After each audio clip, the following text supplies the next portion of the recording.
Show us the edge. Yes. The chip on the shoulders, the fight and the passion that comes from within. Whoa.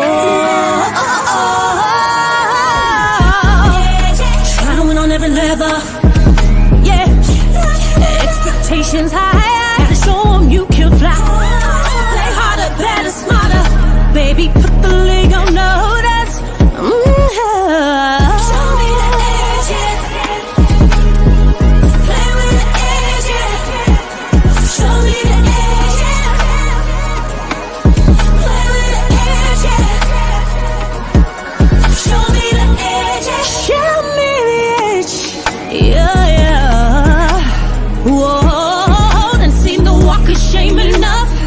Wanna see the walk of winning time to come up and bring out the outlaw.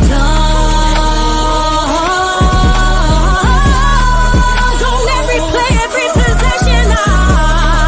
How bad you want it, love you want it all. This ain't a blood of love, built for something greater. Attacking all obstacles, coming for the ring, my precious. You got the juice, the will, the heart, the fire. Show 'em the proof, show 'em that it shall be done. Show me the edge, yeah, yeah, yeah. Play with the edge, yeah. Show me the edge, yeah.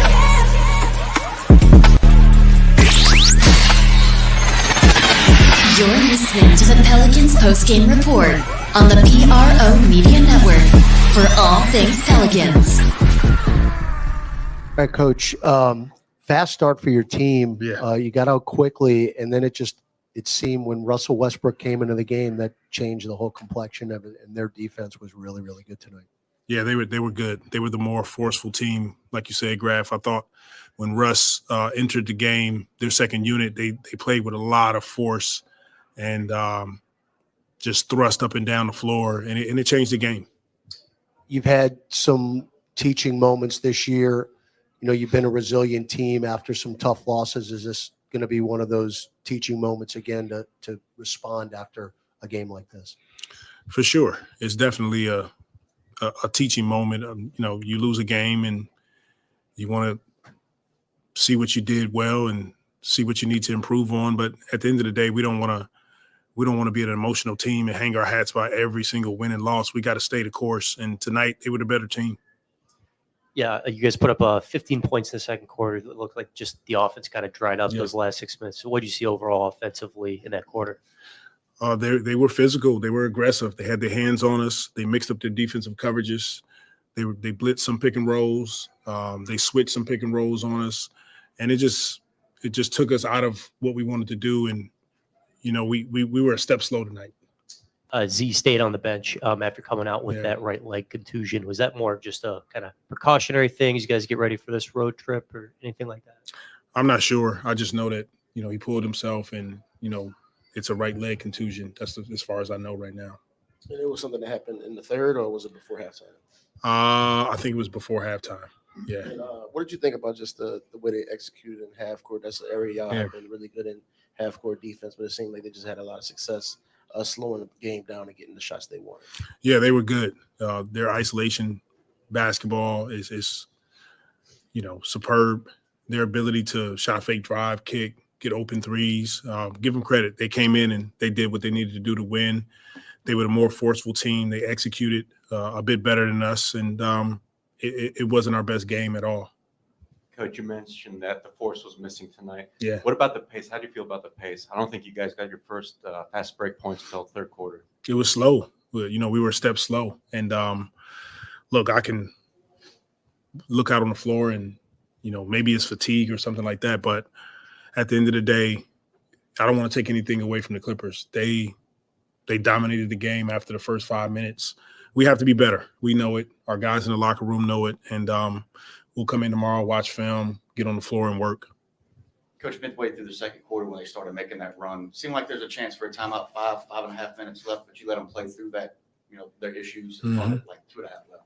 Just your thought process on letting them play through those issues, especially since the regular season now, and learning the lessons for that. Yeah, for sure. I think sometimes it's a feel thing. There's times that, you take a timeout to get reorganized. And with the way we've been playing lately, I wanted to give our group a chance to play with some flow and some rhythm and get up and down the court and not call a timeout and let their half court defense get set. So none of that stuff worked. They were the better team once again. Yeah, and to that half court defense, you started out hot, but then only 2 assists the rest of the first quarter. I think over the whole first quarter. Yeah. You made 2 pointers inside the 3-point arc on that second quarter. Just what were they throwing at you that kind of got you off your rhythm? They're handsy. They're a handsy, physical defensive team. And if we don't play with force, slip screens, get into our offense quickly, and we want to play isolation basketball, that can be difficult against this type of team. You got to move them side to side. You got to shot fake, drive, kick, drive, kick. And then the dominoes will fall. And tonight we didn't do a good enough job of that. And to re-clarify the Zion, did you say he pulled himself like it was his call on going back in and out? He checked himself out there? Yes. Yeah. He just was like, I'm not going back in. So, Coach, you talked about not becoming too emotional after wins and losses, but you kind of use games like this as a barometer to kind of see where your team is, especially against a team that's playing so well coming into here. We definitely wanted to meet the challenge, and we didn't meet the challenge. They've been playing well, we've been playing well, and they came in and just kicked our butts. Okay, thank you. All right. For all things Pelicans, you're now tuned into the Pelican Postgame Report. Much love to the fam. Appreciate y'all being in this live. Please feel free to hit the like button, hit the subscribe button, and by all means, feel free to hit the notification bell as well. PPR, we in this thing, man. Shout out to brother Judah. Says Lexxah said it last game. Was about what happened when y'all was laughing. Boy, was she right? Willie not ready. Bad rotation again. Now you lost sign. Shaking my head. Thank you, Judah. Appreciate the super chat, sir. Clippers clip Pelicans wings 111-95. This one. We in this thing, PPR. We're gonna recap the thing. I'm Big Q. We got DC and Lex in the place as well. Man, what can I tell y'all on this one, fam? We're gonna let Lex start off here. DC, feel free to back Lex up on this one. I just want to hear. I just want to hear what Lex got to say. Why you want to start with me first? I want to hear. Hey, Lex, we all know You we know have what to start with you first after the $5 super chat. Come on now. Lex, All right, go ahead and stand on your flag, baby. DC, I got a trivia for you. What's up? What's my C word? Come on. I like Consistency. and I like to be that, don't I? Yeah, you've been consistent. Yeah. Okay, so yeah. Look, I like when the Pelicans win, okay? I want everybody to understand that. But it's so important to keep things in perspective. The Lakers, a 500 team. They're not really doing too hot. Yes, we needed that win. But again, keeping things in perspective, they're a 500 team who's not doing very well. Second team we beat, what was it, the Nets? How are they doing? They're not doing too hot. We were supposed to win that game. Played well against them. Utah, Nets was the third game. Utah before them. Utah, they had our number. But looking at the perspective of everything, Utah's not doing well. They're not even in the playing picture. They're the lower seeds. They're one of the worst teams in the West right now. The Nets, one of the worst teams in the East. We played well against the T-Wolves, which is, again, number 1 seed in the West. They're playing very well right now. The thing is we beat 3 teams that were not really doing well. 2 of them kind of, one of them really embarrasses. The other one, they've been having our number. But again, looking at the whole scope of things, these teams weren't really all that.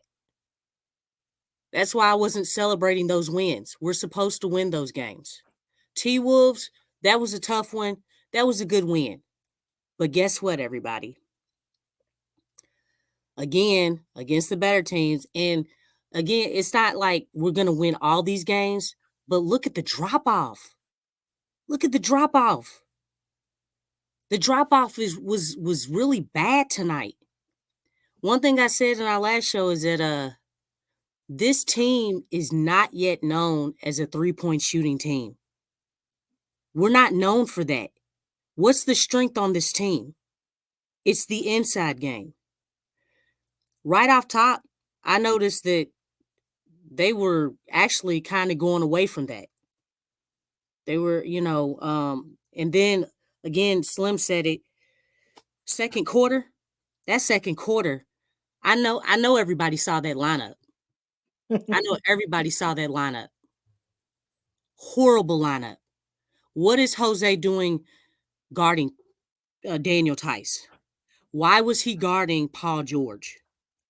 That was a horrible lineup. I know Jose, he's a great defender, you all, but come on, man. I mean, it's not just, you gotta make it make sense. I mean, that was just a bad lineup that he put out there. But really, all in all, like, you already know how I feel about Willie. I don't want to go into that too much because, I mean, it's pretty obvious. This team is not gonna it's not gonna go that far with him at the helm when you have games like this. I can be the head coach and the team blows somebody out, and hey, yeah, we won. I'm a good coach. Ain't nobody gonna look at me. Just like there ain't nobody looking at him when the team blows somebody out. But when you really have to coach, you really have to make adjustments. You see that Ty Lue has made adjustments, and you saw his adjustments right away. And then the second quarter, they just opened it up. Like, I was like, man, I really like what they're doing. I really like, what's his name? Comes off the bench. Russell Westbrook. He really changed the complexity of the game. I mean, he's really embracing his role coming off that bench. But, I mean, we knew that they could shoot. The energy was really lackluster. The energy wasn't there to me. I feel like they were warming up in the game instead of just really coming out and playing. But I could tell right off top that the team, like, I was like, man, they are reverting back so bad. You know what I'm saying? I mean, just they called up all the flaws. They called up all their flaws up, and it's like, I don't know. They didn't look the same as they played against Minnesota. It was like night and day, split personalities. But I mean, yeah, that's all I got. I mean, I'm pretty sure. I mean, everybody knows what's going on, man. I mean, what's that C word again, DC? Consistency. Curry chicken. That's what's killing us. The Curry This chicken team is not going to be taken seriously I think until they're consistent. Well, It's listen, Lex. too much of a drop off. And listen, tonight it wasn't a good night, man, for the Pelicans. The second quarter, it started doubling down on BI. It changed everything. The Pelicans had no answer for that. And by the time they finally figured something out, they were trailing by what, 15 points, 16 points? Yeah, When did they figure something out? But BI never really got it going all game. No, that what they did. I don't think nothing was ever figured out. There was no. They were basically swimming in mud. Well, we figured out Hawk can actually score because he pretty much tied JV for. No, we already knew that. Willie just didn't know that. Come on now. Well, maybe Willie figured it out, Lex. You know he adjusts slow. Man, but we do not need no ADD people on this. Lakers, wait, hold up. What you gotta let Jay Black talk, man. He be coming with it. Oh yeah. Dame too. We sitting here, Big Q. All right. Q.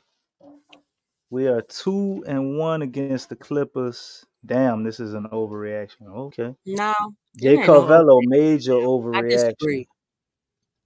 Jerry, I'm frustrated. But we've seen this before, you all. Didn't we just go on a 4-game winning streak? And there was a huge drop off. Yeah, but I guess to lean a little bit into that point of it being a slight overreaction. I wouldn't say It's an major. overreaction, really, when this team got flattened tonight, dude. Nah, they it's did. Yeah, I It was embarrassing. really, But bro, come Come on. on, this man. this I is mean, this that's is not wait. an That overreaction. I Hold up, don't get that, fam. hold up. Somebody gotta speak for the other side. But Well, I'm gonna let them in here and after we go through the stats. But go ahead, DC. my only thing with this is this particular team. Everything Lex to me what she's saying is on point. Like a lot of adamant points. We did, beat some good teams. I'm definitely not downplaying the Minnesota game. We did, get on a winning streak against some teams that weren't doing well. Even though it is the Lakers, they're probably playing the worst they played all season. Okay, whatever. The Clippers, though, to me, this one, I need to see something again to make me kind of overreact. The Clippers are a team that we have dominated and completely embarrassed over the course of maybe the last 3 years. If we could pull up the record on how many times we've beaten the Clippers, it's almost like wow. Like it almost goes into remember when the Saints was playing Tampa Bay and we beat them twice that year, and you went to that third game and we lost it. It's so tough to beat a team 3 times. Da, da, da, da. We've been handling the Clippers, man. I say just guessing off the top of my head, over the last 10 games, we probably beat the Clippers like 8 times. So part of it, I think they had it on their mind tonight. They were aware and conscious of that, and they weren't gonna take this one lightly. Just how we had the Lakers circled on our calendar, I think this is the game the Clippers had circled on their calendar. You got James Harden, Paul George, and Kawhi. All these guys are healthy, right? They got Russ to come off the bench. Everybody knows what they're doing. The Clippers have been playing fantastic basketball. We weren't the only ones that have been playing good as of late. They have been playing good too. Now it is embarrassing that we went in and lost in the fashion that we did. It is very embarrassing that we didn't really adjust or adapt. We definitely got outcoached this game. But I am keeping in perspective that we did play a back-to-back with Minnesota, and we had 2 awesome games. It didn't even look like they played a back-to-back.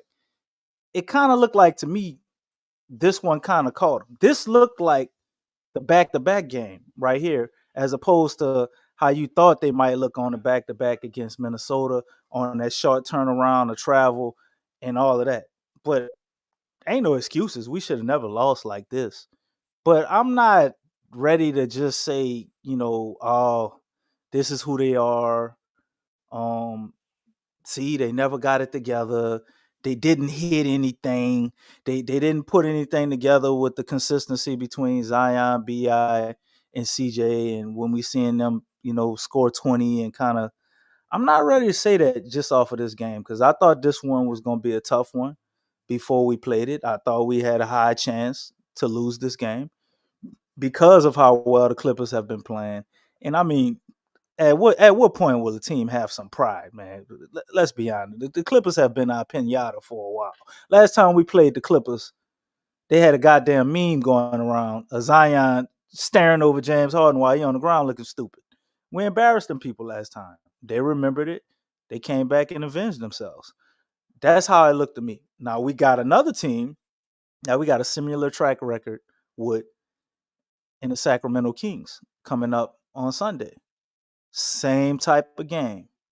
They go in here and we have the same type of interaction against the Sacramento game. I'm ready to overreact a little bit because regardless if we win or lose that game, I don't think we should lose that game or it should look the way it did this game because this was just guys were completely off. I know we didn't like the rotations. I didn't like them either. But regardless of the rotations, nobody really had anything going. Trey ain't had nothing going coming back from injury. The only person I saw a little spark from was Hawk late in the game. You could say, well, maybe Hawk should have played, but I still don't think that'd have been enough for us to win. We got out coached the way they decided to attack Zion, and let's not forget, you know what they did to BI. So y'all already pointed that out. But what about the way that they attacked Zion? How they kept forcing him to the right, and every time he went to the left, he was doubled. So they looked at him and was like, yeah, we got something for you too. And he wasn't as effective as he normally was and got hurt in the process in the first half. And then the second half, he looked timid and not quite sure of himself because he was hurt. Went out the game, didn't come back. It's a leg contusion. I don't think we lost him for a serious amount of time, but it is Zion, it is the Pels, so I do expect him to probably miss the Sacramento game.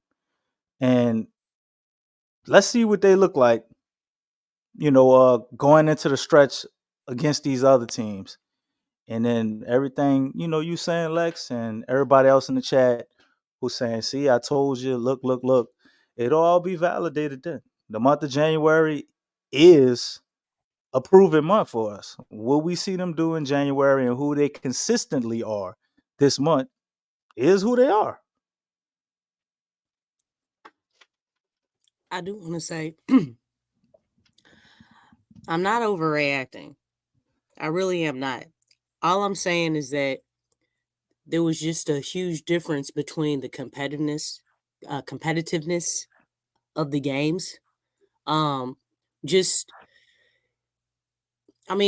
was a lot of moments where they just looked lost.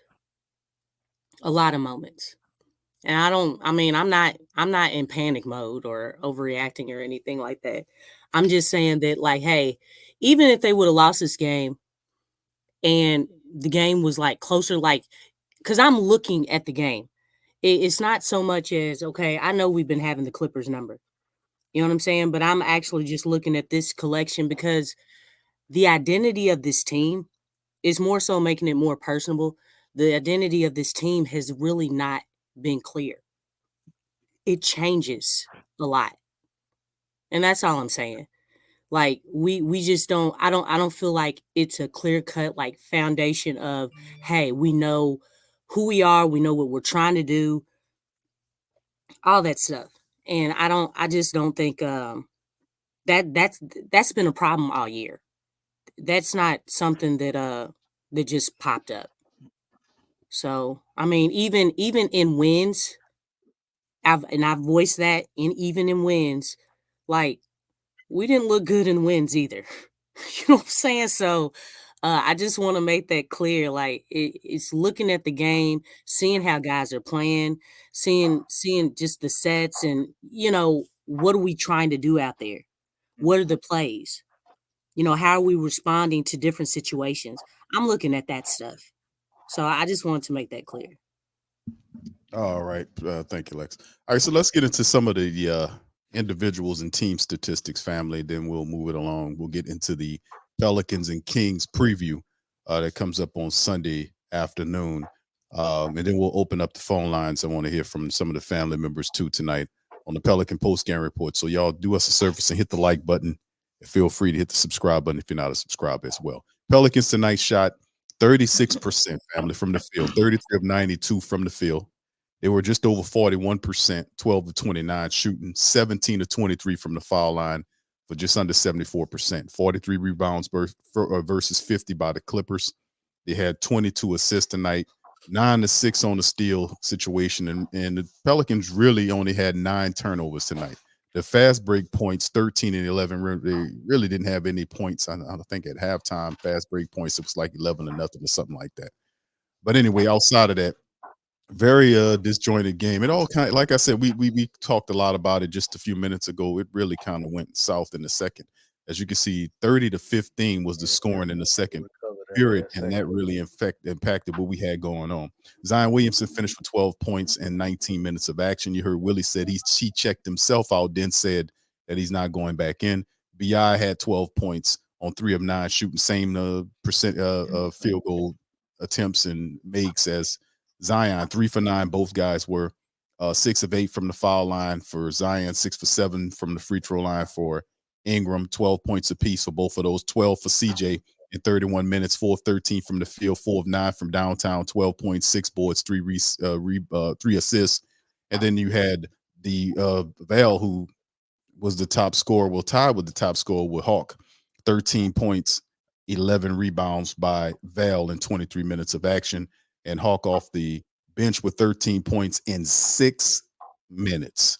He was 3 for 3 from downtown, hit a couple of free throws there, 9 from Najee Marshall in 17 minutes of action, and Dyson Daniels in 26 minutes of action. Didn't really give you anything offensively, only 2 points in the matchup, but 4 steals, 3 assists. He was active there. Some bad switch outs, dumb switch outs that benefited the Clippers. And of course, you look at what the Clippers did. They didn't have, they played very solidly. Credit to Tyronn Lue and the Clippers. The stars stepped up and they played. They were intelligent. And some of them bench guys really took it to the Pelicans to switch the energy. They talk about Westbrook, but man, when Powell came in the game, first series or so in, he was guarding. I think it was Alvarado was on him, and then he gets the ball and gets right to the cup and get a layup right off the top. Powell kills the Pelicans. So I mean, he always has solid games against the Pelicans.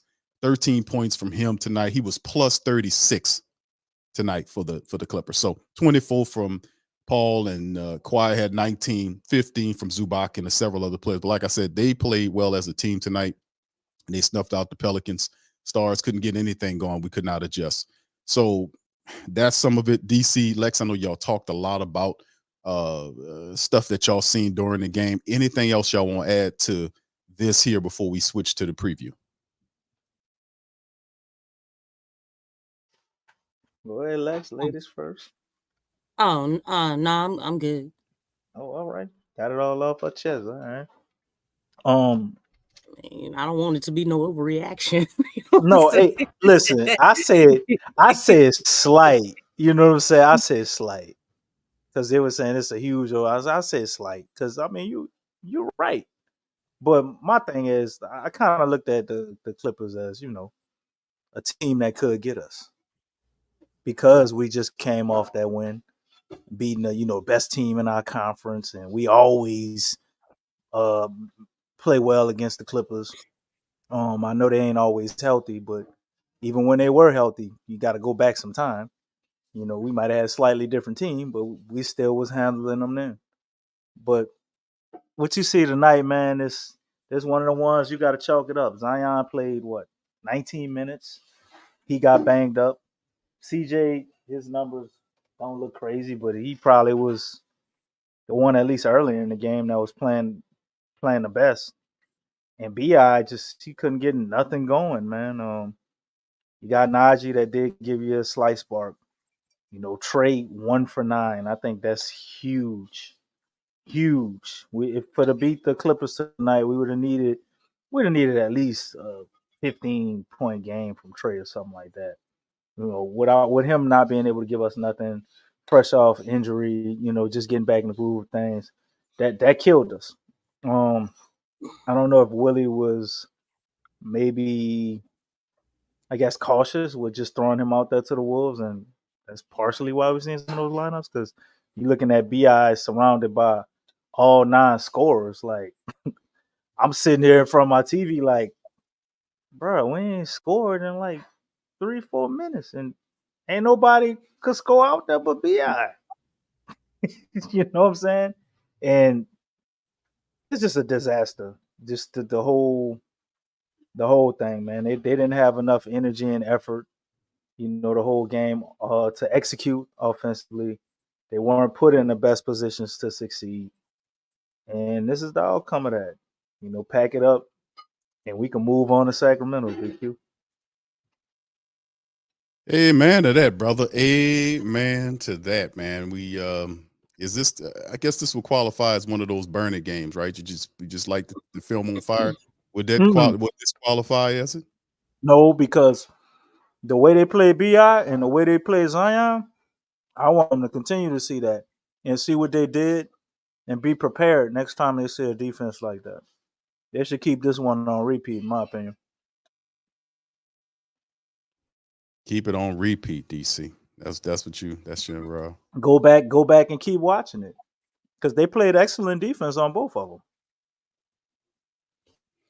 Well, you say watch it on repeat. I think it's a blueprint of sorts too. It's a blueprint to the rest of the NBA how to slow the Pelicans down. Exactly. So That's why I want them to watch it on repeat because you're gonna run at across one another team and keep saying the same thing. right, that's what I'm saying. They just gave the NBA a blueprint of how to basically stop the Pelicans. You know, if we double down on BI, what do you do? What do you guys do? How do you adjust to that? What's your plan? And like I said tonight, and I get what the family members saying. That's why I respect the commentary from all the way around.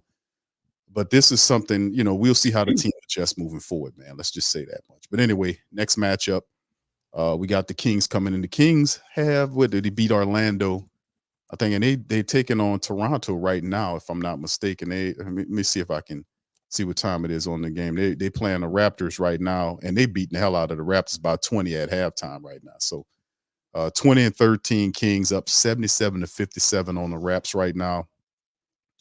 And this is the next matchup we have. Now, we know how the Pelicans have been getting it against this team, fam. We know how that's been. They've had a lot of success against the Kings as of recent, just like we've had against the Clippers. Sacramento's no punk. They got a lot of stuff going on with them. They one of the top teams in points per game. You see them at a top 10 team with 8th in the game there. 3 points made, 3rd in the NBA. 3-pointers attempt, 3rd, 5th in assists. So they're a team that are a very exciting team to watch. So once again, knowing that what we just happened to the Clippers, knowing that they're going to definitely have it on their mind, man, when we get there to take the Kings on. How do we get the victory here? Start with you, Lex. Well, energy. Come out with some energy right from the jump. We don't need to get off to a slow start. We need to, when the game starts, to play and not, just get off to a slow start, man. I mean, play defense. Obviously, it's a mismatch in the front court. So, definitely want to feed it to Jonas, feed it to Zion, because they've always had problems there. Contain Fox the best you can. Somebody like him, you can't totally stop him, but you can contain him, force other guys to make shots. Just make sure we're closing out their shooters and hitting the boards. Definitely got to hit the boards. Sabonis is very aggressive on the boards, but collectively, we just got to do a better job on the boards and just push the pace. I know they like to push the pace as well, but I think with this team, just matching their energy and getting out in transition, I think they're definitely gonna bring it. Obviously, we've been beating them, but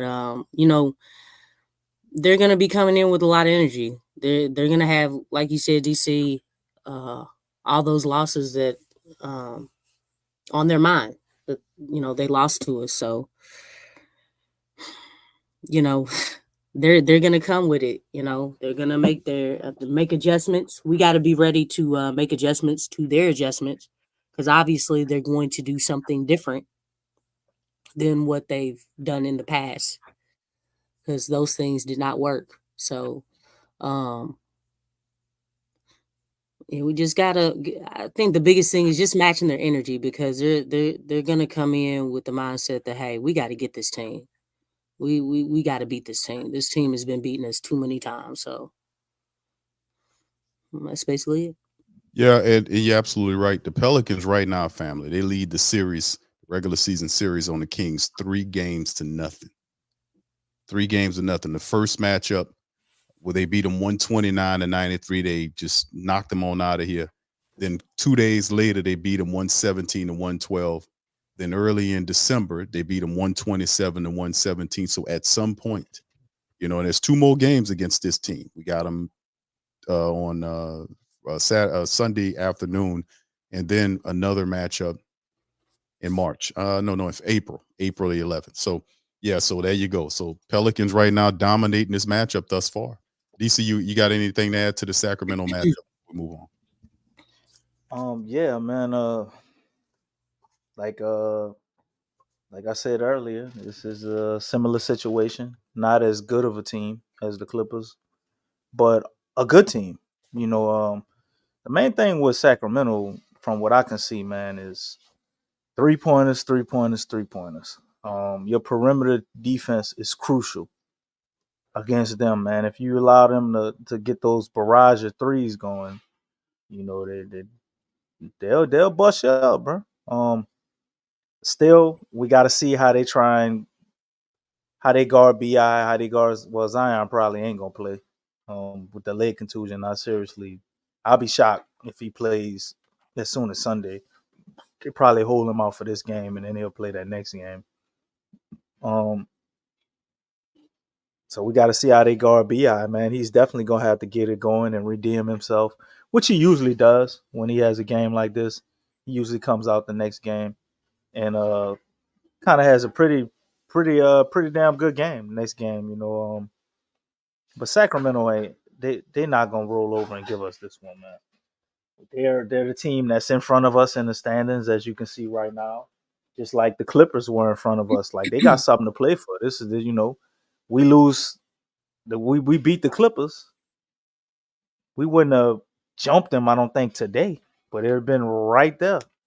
They ain't want that to happen. I think Sacramento gonna have that same type of intensity, man. It's a little more than just a regular season game, So are the Pels gonna be able to match that energy and effort, like Lex said? I think that really is what it is. They got to play with an edge. They got to play Say it like again. what happened tonight. Really affected them deeply. They didn't like that taste in their mouth that they got tonight, and we got to see that on the court. If they come out and play like that, like it's lights out again for the Kings. But is that Pels team gonna show up, or is the Pels team of us still trying to figure it out? We working through the motions. Oh, they playing a similar defense like the Clippers played on us the other night. We're not sure if we're gonna get that Pels team. Because if we do, with the added bonus of this being a team that we done mopped the floor with all season, and they're playing to keep us off their back in the standings, I believe this will be a L. So this one, I really can't predict it because it's all on the Pels, man. These were the two games going into this tough stretch of games that I thought we would lose one of them. So because I thought we would lose one and we lost to the Clippers, I'm going to say the Pels beat Sacramento. But I don't think this is going to be an easy game. I don't think we're going to just run away with this one. I hope we do. But I don't see that. I didn't see that happening with the Clippers game, but I also didn't see us getting smacked upside the head and being down by 30. So I didn't call that either. But I think the Pels going there, they use that confidence they have from beating this team. They got a wake-up call against the Clippers. So I think they will be focused and confident, which is a dangerous combination. And I think they get the W. But if the other Pels team I'm talking about, not sure of themselves, not know what they want to do, shows up, it's a definite L. All right, DC. Thank you for that. That wasn't confusing at all. Thank you. All right, so Are you anyway, sure? Are you sure? I Because got that was you. very condescending. No. Actually, I got you. I got you on the back end. Stop. I figured it out. Wait, hold up. I We got got you, brother. the speech class. Why are you stuttering? No, I got you. I figured it out. I had to take me a little bit, but I got you, brother. I It got did? you. Yeah. Yes, sir. I got you. All right. So All right, anyway, I'm gonna send you some ginkgo cola, bro. You need some I'm supplements. all right, brother. I got it. I don't need it. I got it. All right. So anyway, shout out to the fam. Appreciate y'all being here. We're gonna get ready to open up the phone lines, man. The link is pinned to the chat, man. If you want to chime in, we won't be going very long tonight, man. We're gonna cut it off at some point, probably between 11:30 and 12. I got it. You know what I'm saying? I got to get some rest. It's been a very long day for me. But listen, we got Brother Mose there. We got DJ ready to pop in. And if you guys want to pop in, hit the link is pinned to the chat. In YouTube, to my Instagram family and the rest of our Twitter family that's watching, man, if y'all want to chime in, please do. All right, so shout out to Antonio DA Dab out there in Instagram world, and Official Perry. I see you, fam. Appreciate y'all chiming in from Instagram and others. Much love. All right, so then we're gonna bring in Brother Moles, DJ, and Jay Black is in the building. Shout out to the fam. Could y'all please make sure y'all turn y'all TVs off in the background so we can hear you clearly. Welcome on into the stream, family, tonight, and we'll start with Moles. Moles, you want to talk about carnival tricks or anything else in particular?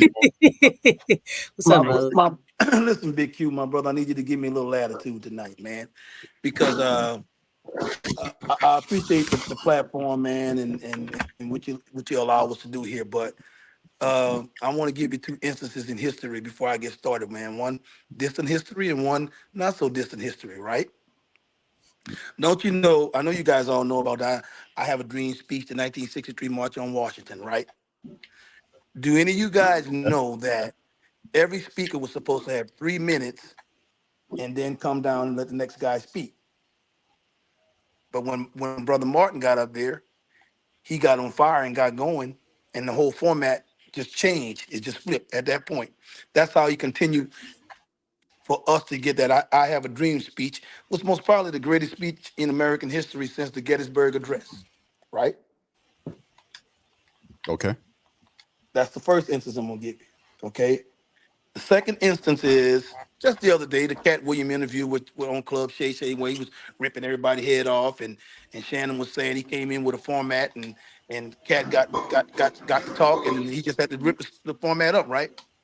So I know you guys have a format, and you do a great job at producing the show because Q is obvious you're the producer also.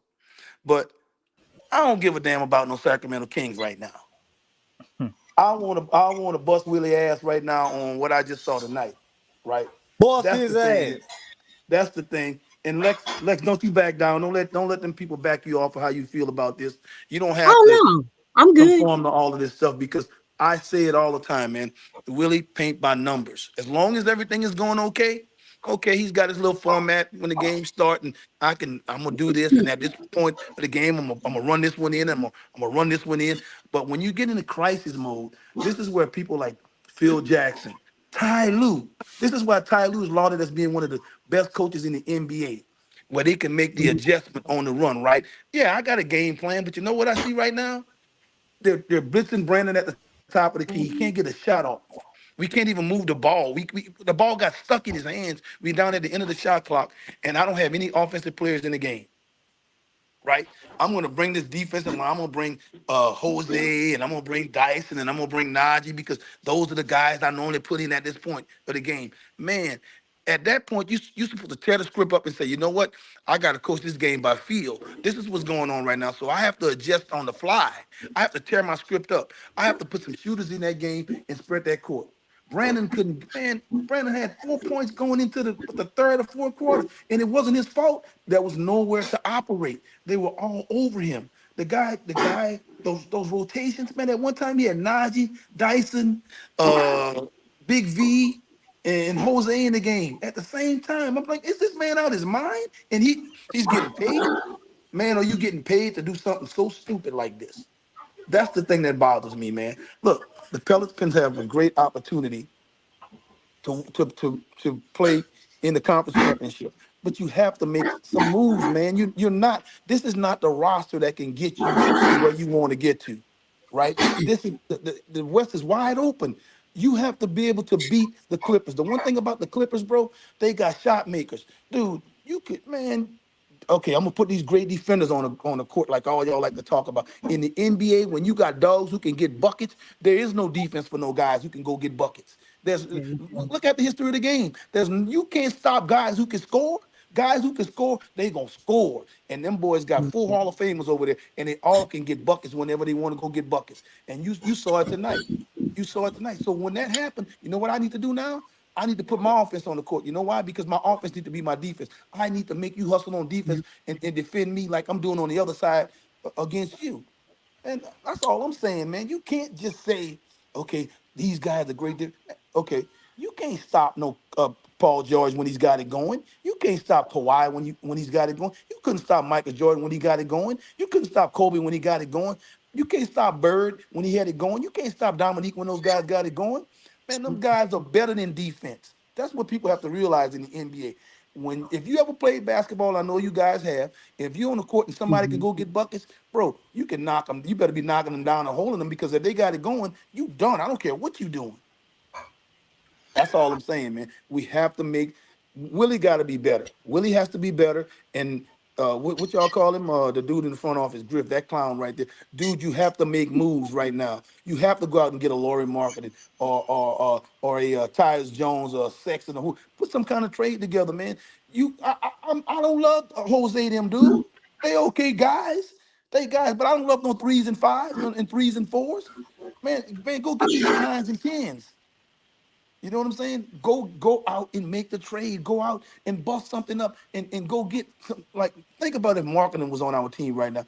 How the hell do you defend the Pels if you got a lineup of B.I., B.I., Zion, Herb, Trey Murphy, CJ on the court with that guy at the 5? If he was at the 5, you could not park somebody in the lane. You can't do that. You got to pick him up at the logo. Man, the court will open up. Now, all of a sudden, we scoring on people. We putting pressure on you. You got to try to keep up with us. B.I. and Z not playing bad defense right now. Them boy, man, I just think, man, if you don't make a move, you stupid, man. You can't sit there thinking that you have something that's great. You're gonna make the playoffs. You might get lucky to win a round, depending on how the draw go. Man, but I'm not in here to win no round. I'm trying to win the fight. Okay, so my question is to you, Moses. Hey, how y'all doing, Big Q, Deluxe, and DC? What's up, DJ? How y'all doing? My question is to you, good. Moses, is who are you trading? I can tell you who I'm not trading. Because I heard, but I can tell you, I'm not trading Zion. I'm not trading B.I. I'm not trading Trey. Okay, and maybe CJ. Everybody else, man, Jordan, they get the hell on out of here. And Hawkins, because he's young, right? I'm keeping him. But everybody else, bro, and man, as much as I love Herb, man, but if Herb will bring me Marketing, man, Herb got to get up on out of here. What y'all want to do? Y'all just want to be okay, or do you want to win a championship? The goal is to win a championship, dude. Herb is not going to be enough to get Marketing. You're going to have to trade. I'm not saying I didn't tell you he was enough to get him. I didn't tell you he was enough to get him, right? But I'm telling you, everybody else on my roster, they can pick who they want, and they can have all of these goddamn draft choices we got that's going to amount to nothing. Man, I want to win now. But you know what, Mose? I feel you as far as wanting to win, but we still have a problem. You can bring anybody in here, but Willie cannot make the proper adjustments in the playoffs. That is the number one thing, and I keep saying that I've heard that from Hall of Famers. They say it all the time. That's the number one thing. It's not just matchups; it's adjustments, and he does a poor job. That's the number one thing that he does a poor job doing. Lexxah. So I mean, you can bring anybody up in here, but you got to be able to coach them. You got to put that talent together and make those adjustments. Lexxah, I remember one time I was watching the NCAA tournament, and it's when Dale Brown was coaching LSU, and they were playing against Indiana, and LSU was beating the snot out of Indiana in the first half in the NCAA tournament. And Bobby Knight, he didn't call timeout. He said, I looked down the bench and I saw Dale Brown down there, and I knew it would be all right. That's the same thing. You look down there, you see Willie down there, I know we're going to be okay. Ty Lue coached circles around him tonight. Ty Lue, man, you see the adjustments, because I watch every game the Pelicans play. When they would beat the Clippers, Ty Lue, Brandon Ingram would kill them. Ty Lue said to himself, I'm not going to let that happen tonight. I'm not going to let him beat me. He took him out of the game. And what was Willie's adjustment? Oh, I'm going to send Jose out there.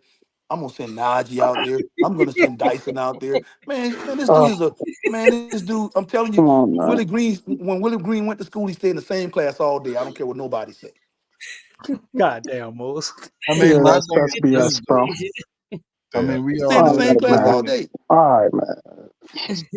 We all know that. That's not true. So let's go. That Let me get on this. Man. Yeah, this is crazy. education That, department. that's No, this is crazy. Yeah. At some I'm time. coming in hard. So first and Let Jay foremost, Black do his We thing. got to yeah. First and foremost, nobody that's speaking up here can coach better than Willie. Nobody I heard could coach better than Willie. None of us got a higher coaching level than probably high school. So that Probably. means we can't coach. Well, then how he get to the NBA if he can't coach? How he got this team playing at a good level? Because y'all was saying fire him 5 games ago. Now he go on 4-game winning streak. You said it was credit to you, but do this loss credit to you too? Remember you said it was credit to you for the turnaround. Now you don't take the credit for the loss. See, that's accountability. If you're going to take the wins, you got to take the losses. That's how games Being go. facetious, man. Come on now. You know I don't have any part on them winning or losing. Come on, man. Stop being Okay. silly, All Jay right. Black. Let me speak more real. All right. Now now let's go with numbers. Now what this game is, they play harder than us, but it was one thing. They didn't go small ball. Usually Clippers go small ball, and our small ball kills they small ball. They went small ball. They didn't go small ball. They had Tyson there the whole time, and they had their center. Their center ain't getting in foul trouble. What's the Zubac? He ain't getting in foul trouble. He normally get in foul trouble. We ain't put him in foul trouble because we wasn't attacking the rim as much. We fell in love with the 3 because in this 4-game winning streak, we've been on a hot streak. So when it's going good, it's going good. They ain't really go from it. But the second quarter was the downfall of the game. Now Jose and Dyson and Herb and Brandon Ingram and Jonas Valanciunas, that was the unit that actually was like didn't make no shots. That's when they stretched, and that was a real big mess up for the coach. He really said that it was a good question that one of the reporters asked him was, why didn't you call a timeout? Why did you let your team play through it? He said, I was just letting our team play through it and figure it out. Nah. See, that's what other teams. Now, a good comparison for a coach is Willie Green and Doc Rivers. I said it once. I think I'm saying it again.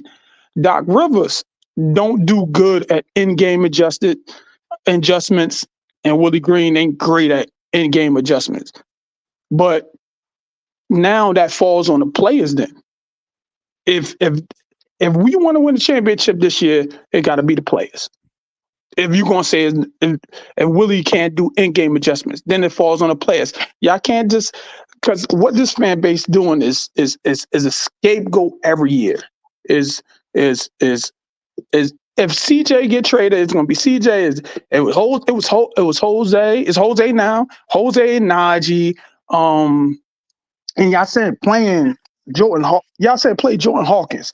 So there's so many things I got to talk about, but I ain't gonna talk that long. Let me go now. Who is our number 1 plus minus on the team? Y'all can somebody guess? Like, I give y'all all guesses. Who's our number 1? Probably Jonas or Zion. Oh, No, Herb. Most probably anybody Herb else want him? Larry most Nance probably right Herb now. and Jonas. Well, you said plus minus, Jay. Plus minus on the team. You Who? talking about for the game? No, for the team. No, for the Total year. plus and minus. Total plus minus. Man, please All don't right. pull up a Derek. Please don't pull up a Derek. Is Please don't Jonas pull up a Derek Carr Valanciunas? stat on us. Okay, Is Jonas Valanciunas? He's by far the biggest. Matter of fact, it was Trey Murphy last game. Trey Murphy is starting to drop down. Jonas is number 1. Trey Murphy is number 2. Brandon Ingram is number 3. What's your point on that, TJ man? McCullough is number 4. What's your point? Najee Marshall is number 5. I wanted to start getting to the numbers though. Najee your Marshall point? was. Make a Oh point. wait, not. Can let me go. Najee Marshall is number 5. Jose Alvarado is number 6. Zion is number 7. Herb is number 8. Who is last on our team? Jordan Hawkins. Oh, He's under Larry Nance. He's under Robertson Earl Jr. He's under Kyra Lewis. He's under EJ Liddell. He's I see why under you like Willie. I see why you like Willie. no.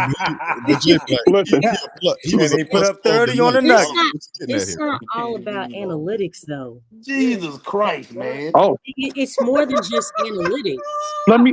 All right, it's You more than like Derek analytics. Carr? You like Derek Carr and Jim Bring it. Everett too, Let right? me bring. All Hold on, right, so let him get let me. to this. Okay, so now his plus minus is good when he played with backups.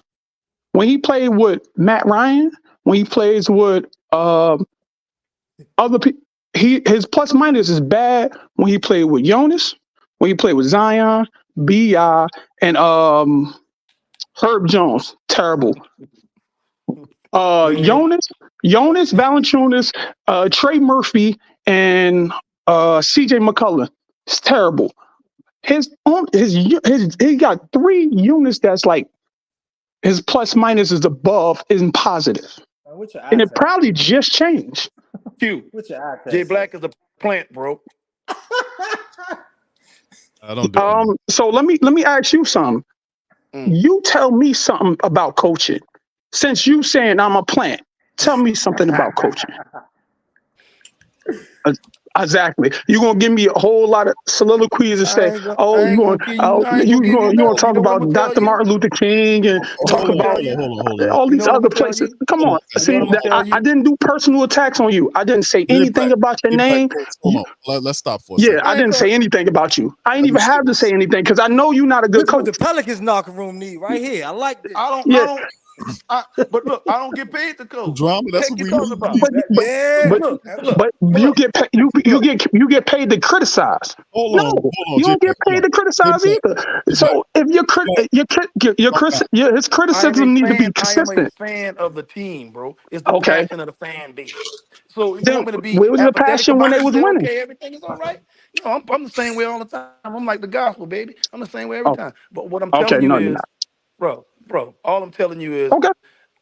you ever been on the job working and you had an engineer, you got to design, Oh and my you God. building something, Damn, and you man. know it's not gonna work. You know it's not gonna work because you got practical knowledge of something, right? I mean, all you guys have been on jobs where somebody give you a plan to do something who ain't never done nothing, but they drew it up, right? But you do it every day, and you know, man, that ain't gonna work. Right. You do it work? That's what Willie is. Willie is one of them engineers, but he went through the process of being a coach, man. That don't mean you're a good coach. That's why coaches get hired and fired all the time. But I no. dude, I That's watched the on lower NBA all level. my life, bro. No, but I watched the NBA all my life. I got it. I get that. I watched it my whole life too. Like you ain't the only. Like, you be saying things like you're the only one. Like I'm everybody not saying watches you don't. I'm not basketball their saying you whole life. don't. Like Hey, come so on, bro. Jay Black. He said no. I ain't going to even Jay go on Black. that. Okay, so hear me out. Hey, Jay Black. At some point at a time, Willie was an NBA player. Let's not forget that. So at that point, you as a player, 'cause I'm pretty sure, rest in peace, Kobe. I'm pretty sure if Kobe Bryant was a coach, I'm Nah, pretty he sure. wasn't being a coach. He said he wasn't going to coach. He No, said but that I'm just saying. before I'm he just saying, died. like, and statistically, Okay. hypothetically speaking, if Kobe Bryant was to, like I said, rest in peace, Kobe. If Kobe was to come out and say, "Hey, look, I want to coach the LA Lakers. I want to coach the New Orleans Pelicans," I'm pretty sure Kobe can make the adjustments that Willie don't do. You see what I'm saying? So No, my that's thing not is necessary. this. Oh, wait. We ain't gonna go there because then you will That say might not be Magic true. Johnson supposed to be a great coach. Michael Jordan was supposed to be a great great owner. He wasn't. Great players are usually not great coaches. Usually mid tier. Phil Jackson. He wasn't he wasn't the all time greatest. No, he was a mid tier player. Tyronn Lue, he was a mid tier guard. He wasn't the Larry greatest Brown. guard. Matter of fact, you wouldn't take. Oh wait, would you take Tyronn Lue on his team? Yes, sir. Yes, sir. Oh my I God, would, I there you would go. give anything that Tyronn Lue on my bench right now. Anything. No. What about the starting unit? But Jay Black, What you what was mean? the point you're trying to make about Jordan Hawkins? What? No, because everybody was screaming that he needs to start. No, Well, he he needs needs to to play. play. I Nobody wouldn't said say he needs to No, no, start. no, start. no, Nobody no. said he needs to start. Who, Nobody who, Oh, said who my he said bad, needs he my to bad, needs to my start? bad. He needs to play. And Yeah. who he plays start. over, they was criticizing Jose. Jose is one of our best plus minus. Not now. If you say over Najee on a slump right now, I probably could give you that. But when Trey Murphy came back, he's Them losing his minutes. rotation guys, man. That ain't No, guys no, that's gonna take you to the championship.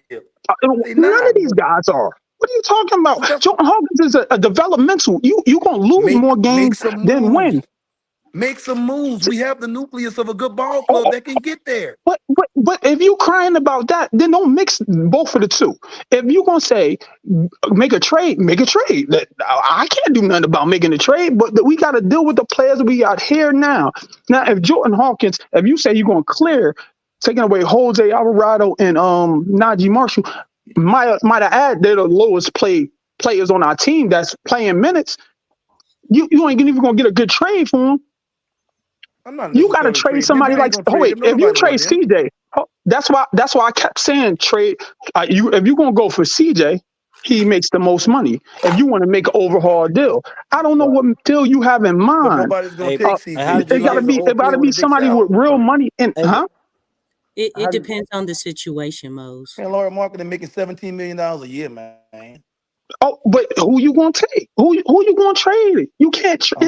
You're land unless you gonna trade JV and JV. That's still you'll still be in a hole because it's 2 million plus. He makes only like 15, and Laurie He makes Marketing makes 16. 17.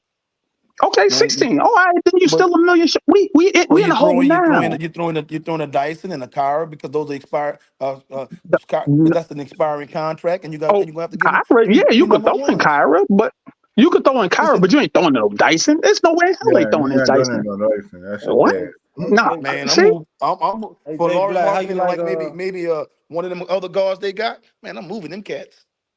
Hey Man, I'm Jay going Black, trying how to you? no. give me a See, championship. no. If you getting Laurie Marketing, you ain't going. You'll get him for a JV and some extra piece and some picks. You ain't putting Dyson in it because Dyson is cheap and he plays effective enough on a cheap But he's a contract. young These, player. He's a young player that they these want, man. You can make the money match. You can no. make the money match. You got to give them something to want to get off of, that. That's the draft picks, draft compensation. Well, That's that's the easy picks. for me and you to say, but we got to convince them to take what the deal is. No, Me and no, you can sit no. and negotiate all the time. They've been saying We they got want four. They've been saying all day four number ones. four number ones. We could get four number ones. Oh none of our number ones are going to mean anything.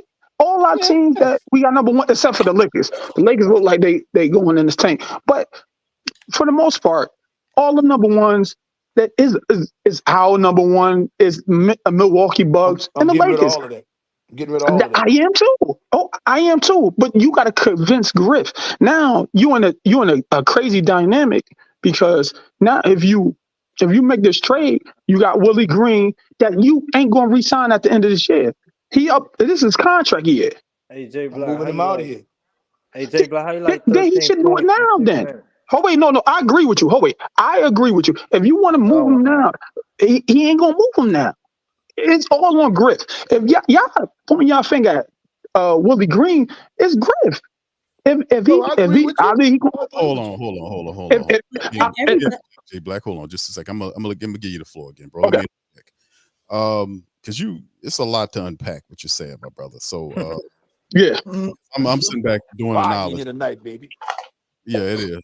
And I appreciate Jay Black coming in with passion and Mo's, and everybody, man. It always makes a lively broadcast. But let's unpack some stuff. Willie Green, I don't think Willie Green should be fired. It's only some family members believe that. I don't think Willie Green should be fired. But this is the last year though. I get what you're saying, but this team here though. Don't you get the feeling that it's like the Pelicans organization is looking at this team and they having a see approach kind of look at to it to see what they're gonna be like. The whole Giannis, the whole situation with Valanciunas, man, it's like he's playing really well right now. They broke off the contract talk before the season, put him on the trade. That's something they're waiting to see how that kind of works itself out. We know, But he's gonna be too expensive. If he plays good, he's too expensive. If he plays down, you gonna let him walk. So you gotta do something. You can't just play in. You can't. Oh wait, do Jonas make us win the championship? I believe he does.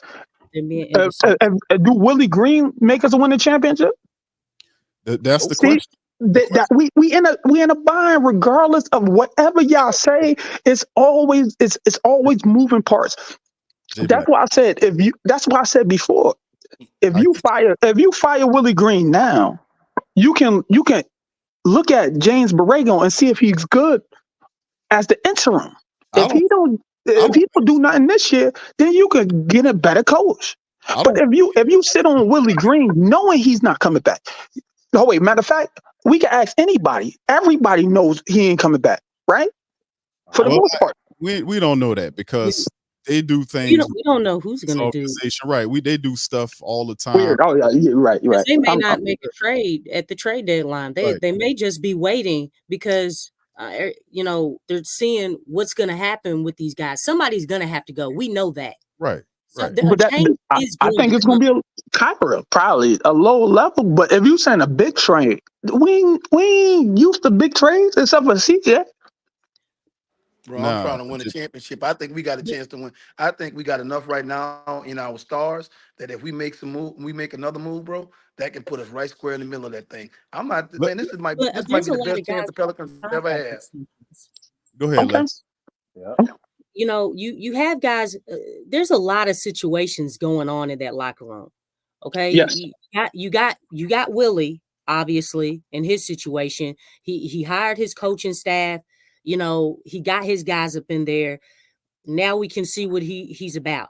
We're in January and, it's up and down for some people. Then you got Brandon. He's up for contract extension. You look at Trey. Trey's looking for a rookie extension. Zion, they're trying to see if he can stay available. Yeah. They're trying to see if his body can hold up. That's his situation. And then obviously the new stuff, when they brought out some weeks ago, his contract is no longer guaranteed. Yeah, that don't mean that.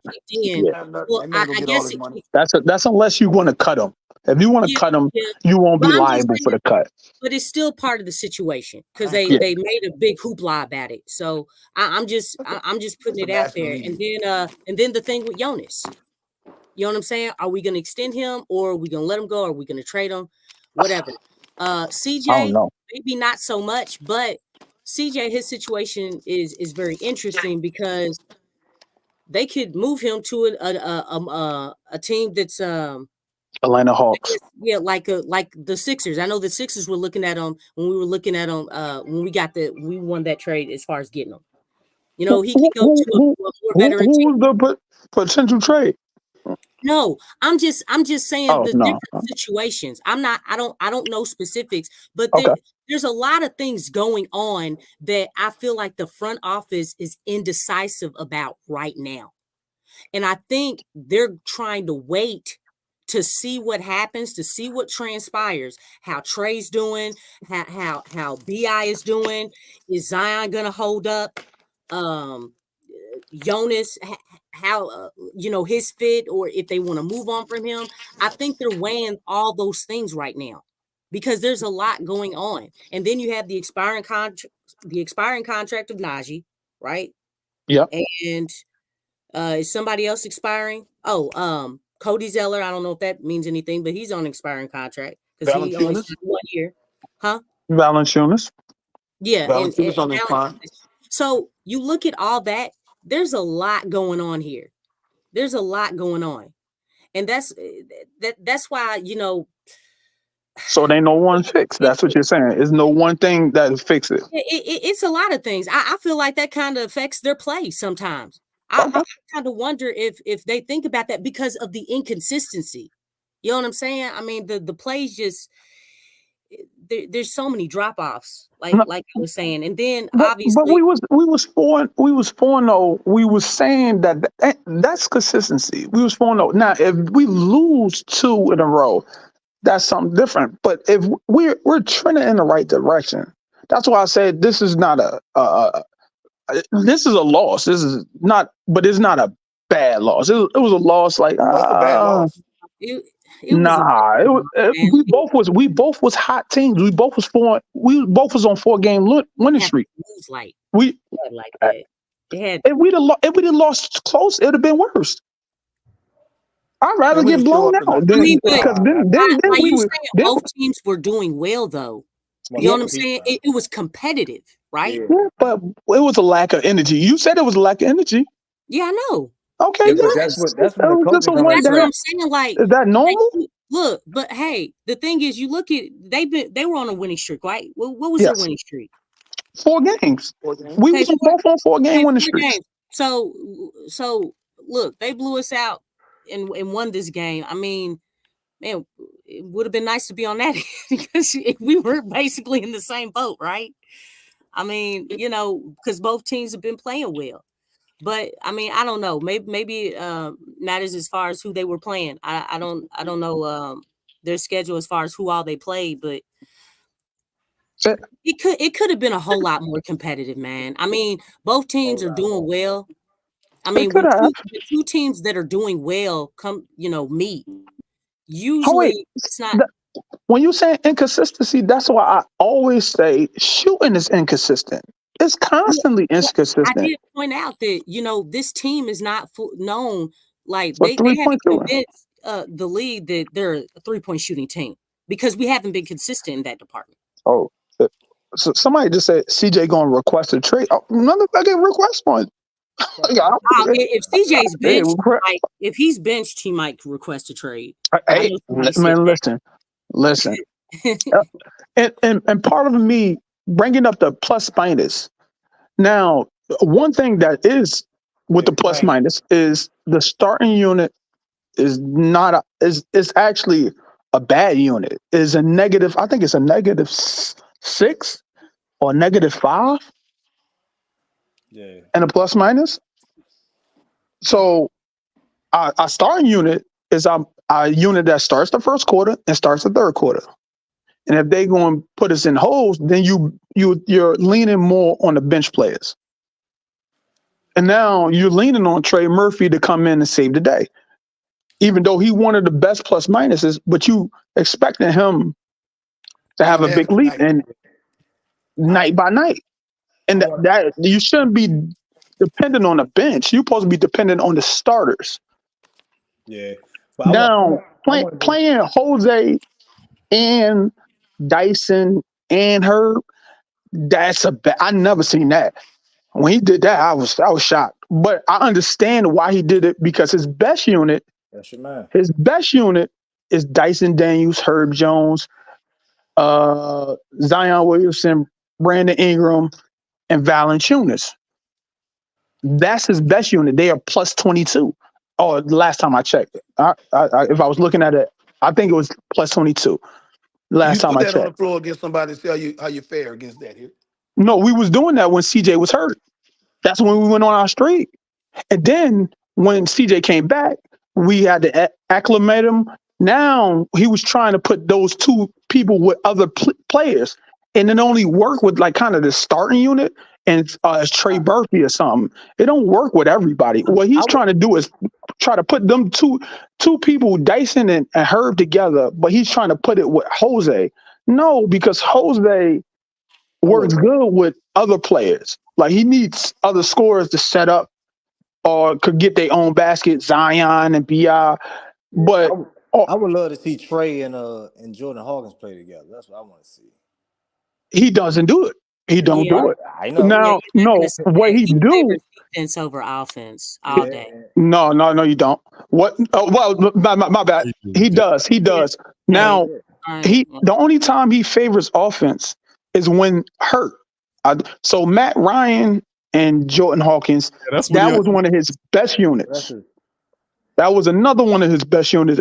I think it was Matt Ryan, Jordan Hawkins, Jonas and was out there too. I think it was a CJ and I think Jonas was out there. Jonas, and it was somebody else, a small forward. You could pick any one of them, and they was beating. As a matter of fact, they had Dyson at the small forward, and they was like a plus 15 or something, some crazy number. I'm still trying Now to figure it's out some how Matt units Ryan got hurt. that was a big thing. That was a big blow, a small big blow, because that was part of the unit that probably play a lot more. If they're gonna bring Jordan Hawkins, Jordan and Jose, no, because you got to have Jordan at the point or have somebody else running. You can't have both of them. Now those are bad units. They had a good game. What was the last game that they played together? What was 2 games ago? Who we played? Who played together? Utah or the I Nets? think it was the Utah. If I believe right, that was Then we played the Nets before them. probably the Nets. Okay. It was probably the Nets. I'm trying to look at it right now, but Jordan Hawkins plays. It wasn't against Minnesota because Man, it was against Brooklyn, I believe. man, did y'all see When they 13? played them together, Jose and Hawkins, and that's when Hawkins scored 11, Jose scored 13. They was both, and the positives, 14 and plus 16. But usually the trend is Jose with other players like a Najee or a Trey, Zion anchor in the back unit, or Bi anchor in the back unit, and Larry Nance. But he's trying to figure. I don't know what he be thinking, but I would say I don't know what he be thinking, so I can't go there. But I could just say, based off the numbers, I see what he's trying to do is try to stretch that bench unit, trying to have somebody carry the bench unit because you be down or lift the bench unit. The bench unit actually is the best. Actually, I don't know actually, because sometimes that's why it's so inconsistent, because our starting unit is not winning the minutes enough. If they was winning the minutes enough, all this disappears. Everything disappears about firing Willie. I know that I don't think that disappeared, but No, he don't got it. And I've been telling y'all that. It ain't like It's not gonna change. Okay. Because I'm gonna get hold on, Don. Let me give you a chance. I hear what you're saying, Jay Black. Always interesting commentary, man. So you're talking, your understanding is this is more so on the players than it is on the coach. Is that correct? Is that what now? Let me say my initial thought was when I said, either we fire Willie, is 2 things that could happen. Either Willie becomes a better coach, or the players take it on themselves and say, "Oh, we got to carry it. We got to do this." CJ say, "Oh, I'm gonna call my own calls and take accountability and say, oh, it's on us." Just like the Celtics did. The Celtics did that with Doc Rivers. It was the players more than the coach. And they say that all the time. If you listen to those Celtics players, they say that all the time. They had to that's why Rondo had to be the coach on the court. It's the point guard, the coach on the court. CJ supposed to be the coach on the court, or Jose supposed to be the coach on the court. But since you letting Zion, you letting Bi, it ain't really no coach on the court. So me personally, I wanted one or the other to turn around. And I thought it was we played better. And I thought it was because of Willie Green got a little better. I really did. But is he the best to win a championship?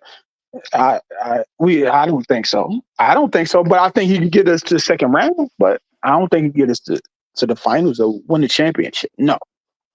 No, I agree. I don't think right now. Not right now. Yeah. Unless he allows James Borrego to run the offense completely. Well, and he just do the defense. Well, that's the crazy part about it is a lot of what we've seen with the Pelicans, that explosion offensively speaking, how they started playing defensively, coincided with the fact that he got sick and Borrego stepped in, and then we went on this all of this greatness that we've seen happen. Because prior to that, the questions were being asked, where's Borrego's offense?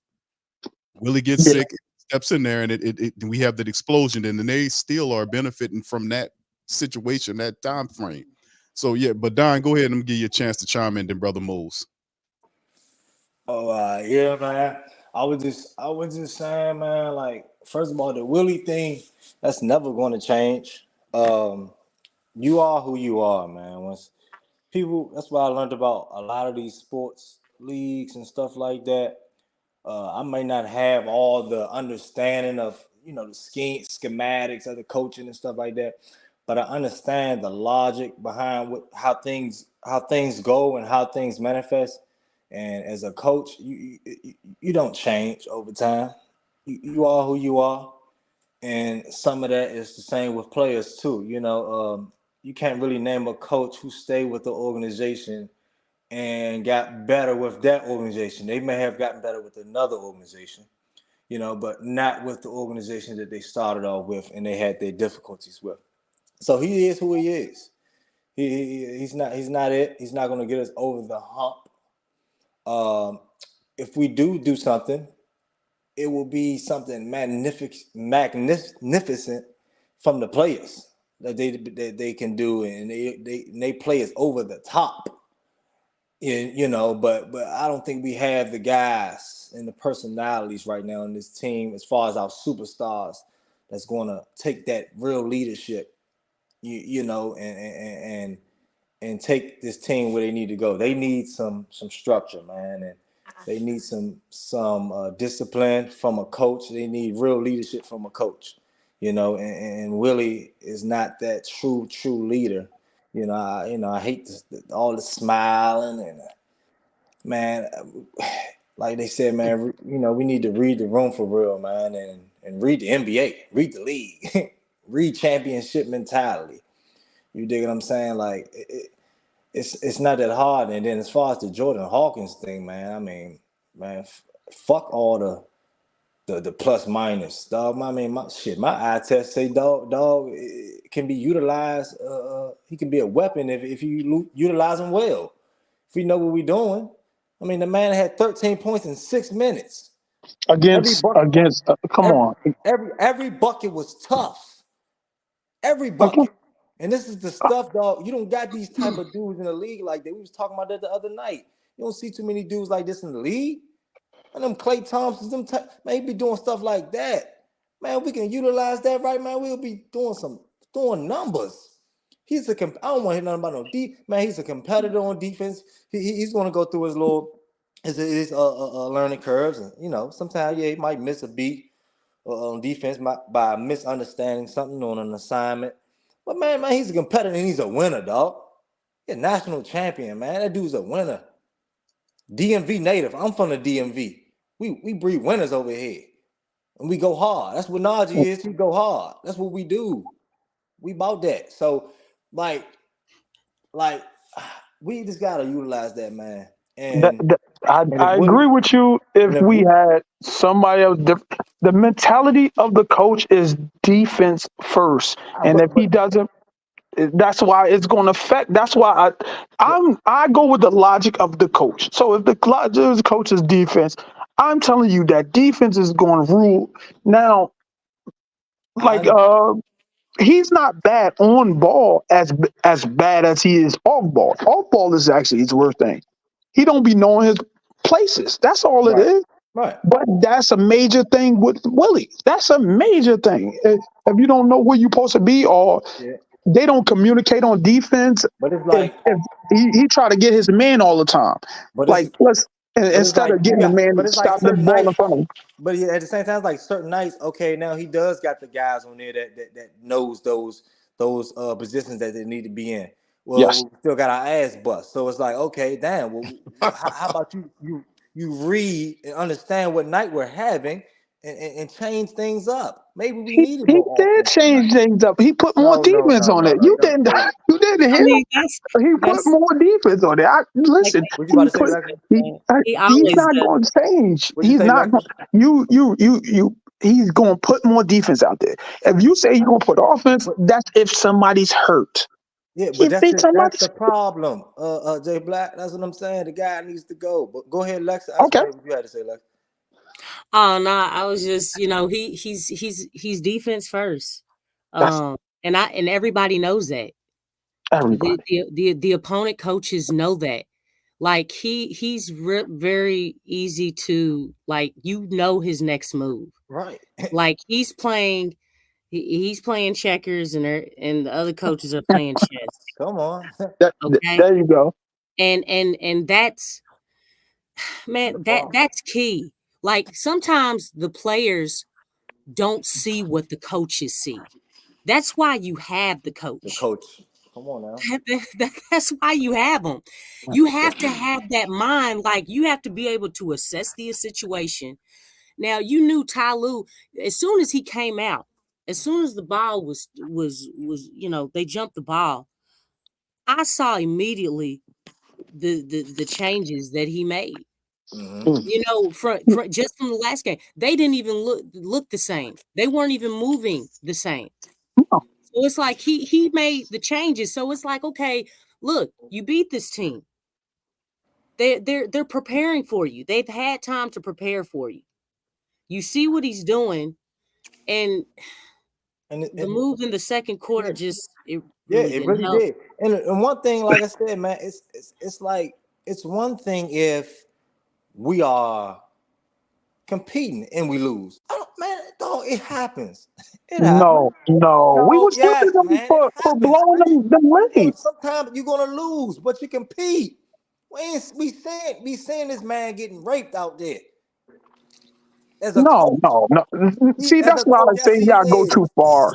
Listen, you're not being truthful. Bro, That's why I push back truthful, so bro. hard. The Because loss is the truth, bro.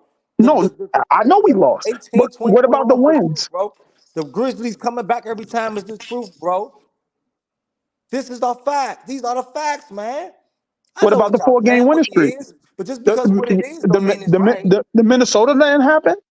The Minnesota Timberwolves didn't happen? No, we're a great we Oh talented man, team, come bro. on, man. You gotta We're a give great credit. talented team. So That's we're why not gonna go 0-82, Jay Black. we're not gonna go. We're a talented team. We're not Timberwolves gonna ain't go got no bucket 82-0 getters like that. either. We're not We're gonna Timberwolves don't have go no bucket 82-0 getters like that. either. We're a We're talented team, Jay Black. We just we're not need to gonna know go how to utilize 82-0. this thing consistently. We need to know how to make adjustments. We need a leader to make the adjustments. I get that, but y'all not giving him credit when he actually Oh does my good. goodness, bro! He Don't does nobody good give a fuck, sometimes as bro. long as they don't have no bucket getters on the other side of the court. Boy, them boys got you I not need a stopping winner, bro. bucket getters, bro. Consistently, You not we got stopping talent. bucket getters. Even in some of the wins, even in No, some of the See through wins, that, the team does not look good. right? And he got even that's when that we win, style points. we got to criticize. He needs to criticize the team when they win. That's what he need to do. But Because it look like they No, start getting happy and excited and think they got something made. And that's what he get caught up in too. Start realizing, okay, this is working. Well, damn, they're gonna change it up on you, and it's not gonna work one day. So what you gonna do then? We got to be critical of the team when we win and when we lose. Here's a wait. Now, see, that's the way. I think that's where we're losing right now. You're losing me right there. He does make adjustments. He makes game adjustments. He don't make in-game adjustments. no, he's horrible in game. He's He's horrible in horrible game. in game, but game to Horrible. game, he makes adjustments. We're not going. That's where I get. He makes game to game adjustments. He does adjust out of game, but in game, bro, he can't. He In can't, game, man. that's where his fault is. He That's ain't why got no we feel say for he it. ain't going to be a championship coach, because championship coach in game adjustment. He doesn't in game adjustment. I told you that 10-game thing is real. They wait 10 games to make an evaluation. I agree with that too. They say 10 games. Delayed. Hey, but look, But, man. Like I said, like what's your name? so let's get a so let's get a vote. Oh wait, let's get a vote. Uh-huh. All right. Do we fire Willie? Uh-huh. I don't think No, you wait, fire him I right want to now. hear that. I want to hear the vote. Fire really or what? Or I don't think you fire him right now. Hold on, what? because because we gotta all put. It ain't really no other option unless you put in James Arago, Oh yeah. or he got to do better, or the players got to do better. Man, what we got to do is, and this is my opinion, right? Get a trade. Then that's on the management. That's on grip. But look, this is one of the reasons why I would ship them no good first round draft picks away. Dude, don't you know we could have had Jalen Williams and God damn it! I flipped my We can mind. have I was just thinking anybody. about. We can And get and anybody. and and, and Maxie and Maxie, don't you know we passed on those guys for Kyra Lewis and Dyson Daniels? Could you imagine those guys on our roster right now? What kind of Anybody team? I that don't do that. I don't do the ifs. What about let's get? That's why I don't do the ifs because then I get pissed. So what I do is what we have. What we have. Make that Can we trade, get bro. what about Siakam because he's on the trading block. They about to No, blow up. I don't. But he's a four. We don't need a four. What we need is No, a he guy plays the 3 too. He plays, but who Bi plays the three. Bi played the 2 or the 3.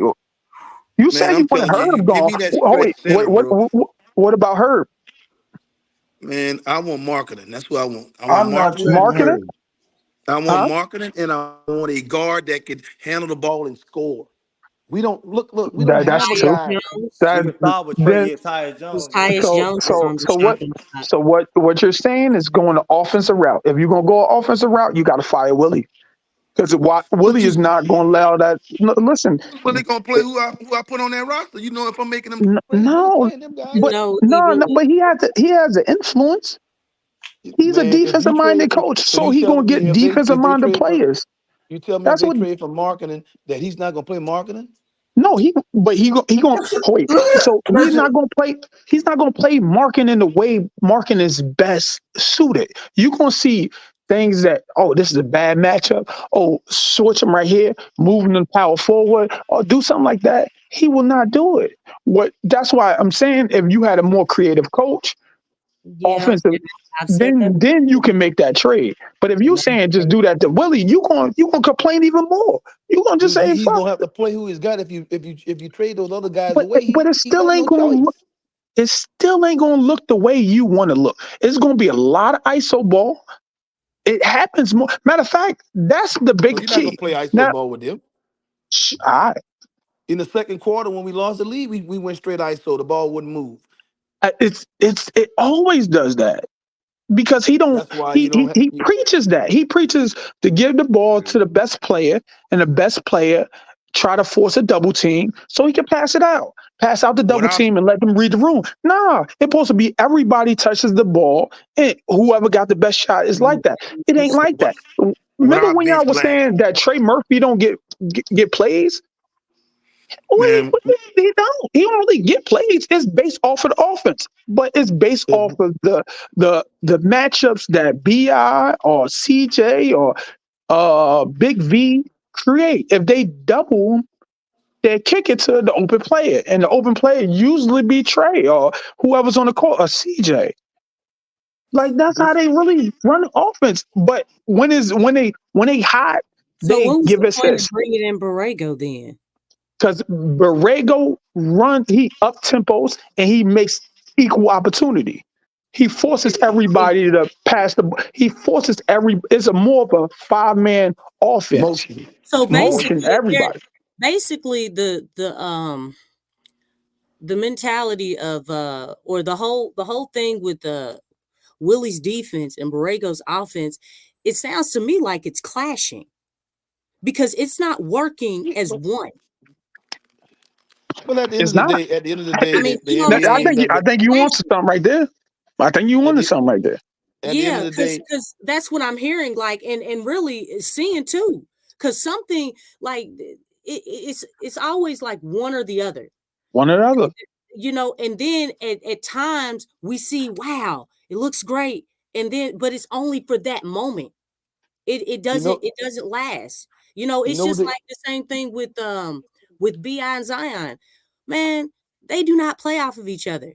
Like you see, it's like every once in a blue moon.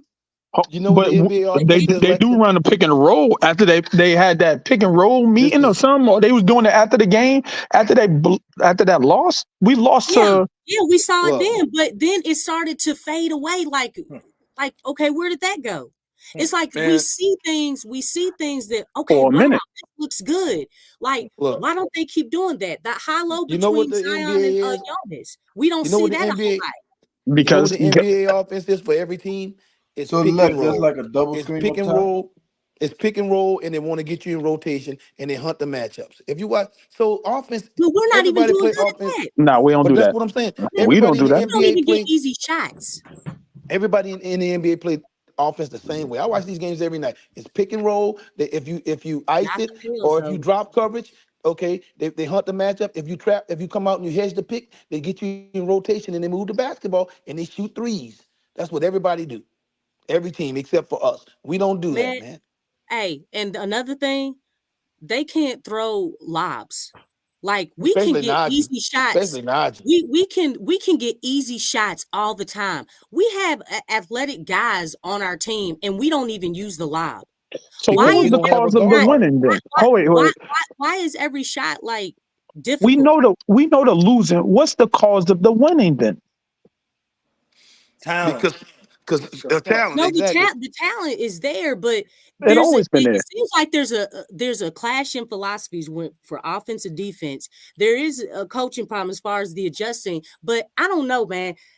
Uh, Guys, it seems like at times everybody's not on the same page. It's clashing, man. Something's Man, I'm clashing. telling you, when Not it's consistent. assists.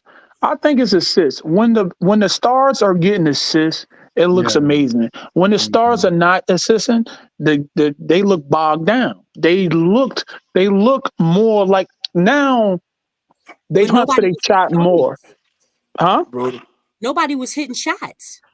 Yeah, that, but but you don't still, have if they're hitting shots, that Well, means the star is passing on the ball and he's getting an assist. But you need a guard. if they're not making the shot, what the star is going to do is like, man, fuck that. I'm gonna take the shot, hero ball. I'm gonna take more mid range shots, and that's what we was actually we took a lot of mid range that usually go in that didn't and go in tonight, that's Hey, when you want to you call remember the plays, and last then game you with the you you know, remember the to last get game with the Jazz and you saw what old Raggedy yes, Collins Sexton did? Man, we don't have a guy like that. Raggedy Collins well, Sexton college. gave us the business because he's a guy that can get by his guy, get in the lane and break you down. We don't have a guy like that, man. We CJ had 22 that game. Colin Sexton had 24, 25, and CJ But had it's how they but it's 22. how he got his points. It's how he got He his got it points, early man. on. The way He get his points early on. he gets in the lane, he break you we do down. we He get do other people looks. we Man, struggle with CJ's a shifting guards too. Yeah, and CJ is That's an another thing ISO we guy do. that's looking for his own buckets. It ain't like he's getting people shots. You know, he'll dribble around. No, Sometimes he come I down and he think ain't giving that He's ball up more to of a two nobody. guard. CJ really needs to play the two. When he's not Because he dribbling, can't get to the who's gonna hole. play the point then? He can't get to the hole either, well man. that's the thing. We have a lot of people playing. Well, I mean the ball's been in Bi's hands, so How um many layups you see CJ get in the game? He can't get to the hole. He's not athletic. He can't finish Mm, strong. Everything is That's never been his off game balance though. floaters and runners, man. That never been his game. And you I saying later understand on that. in his career that's gonna be his game? No, Nah. I understand that, but I'm telling you, you gotta go get somebody like that, man. Look at Jamal Murray, man. You think about the people you're playing against. If you Think of want the to go people and you're get him, playing against. Think of the I'm people you're playing against and how their teams are constructed. That's what you got to figure it out. You got to find a guy that can do that, right? And he doesn't have to be a starter.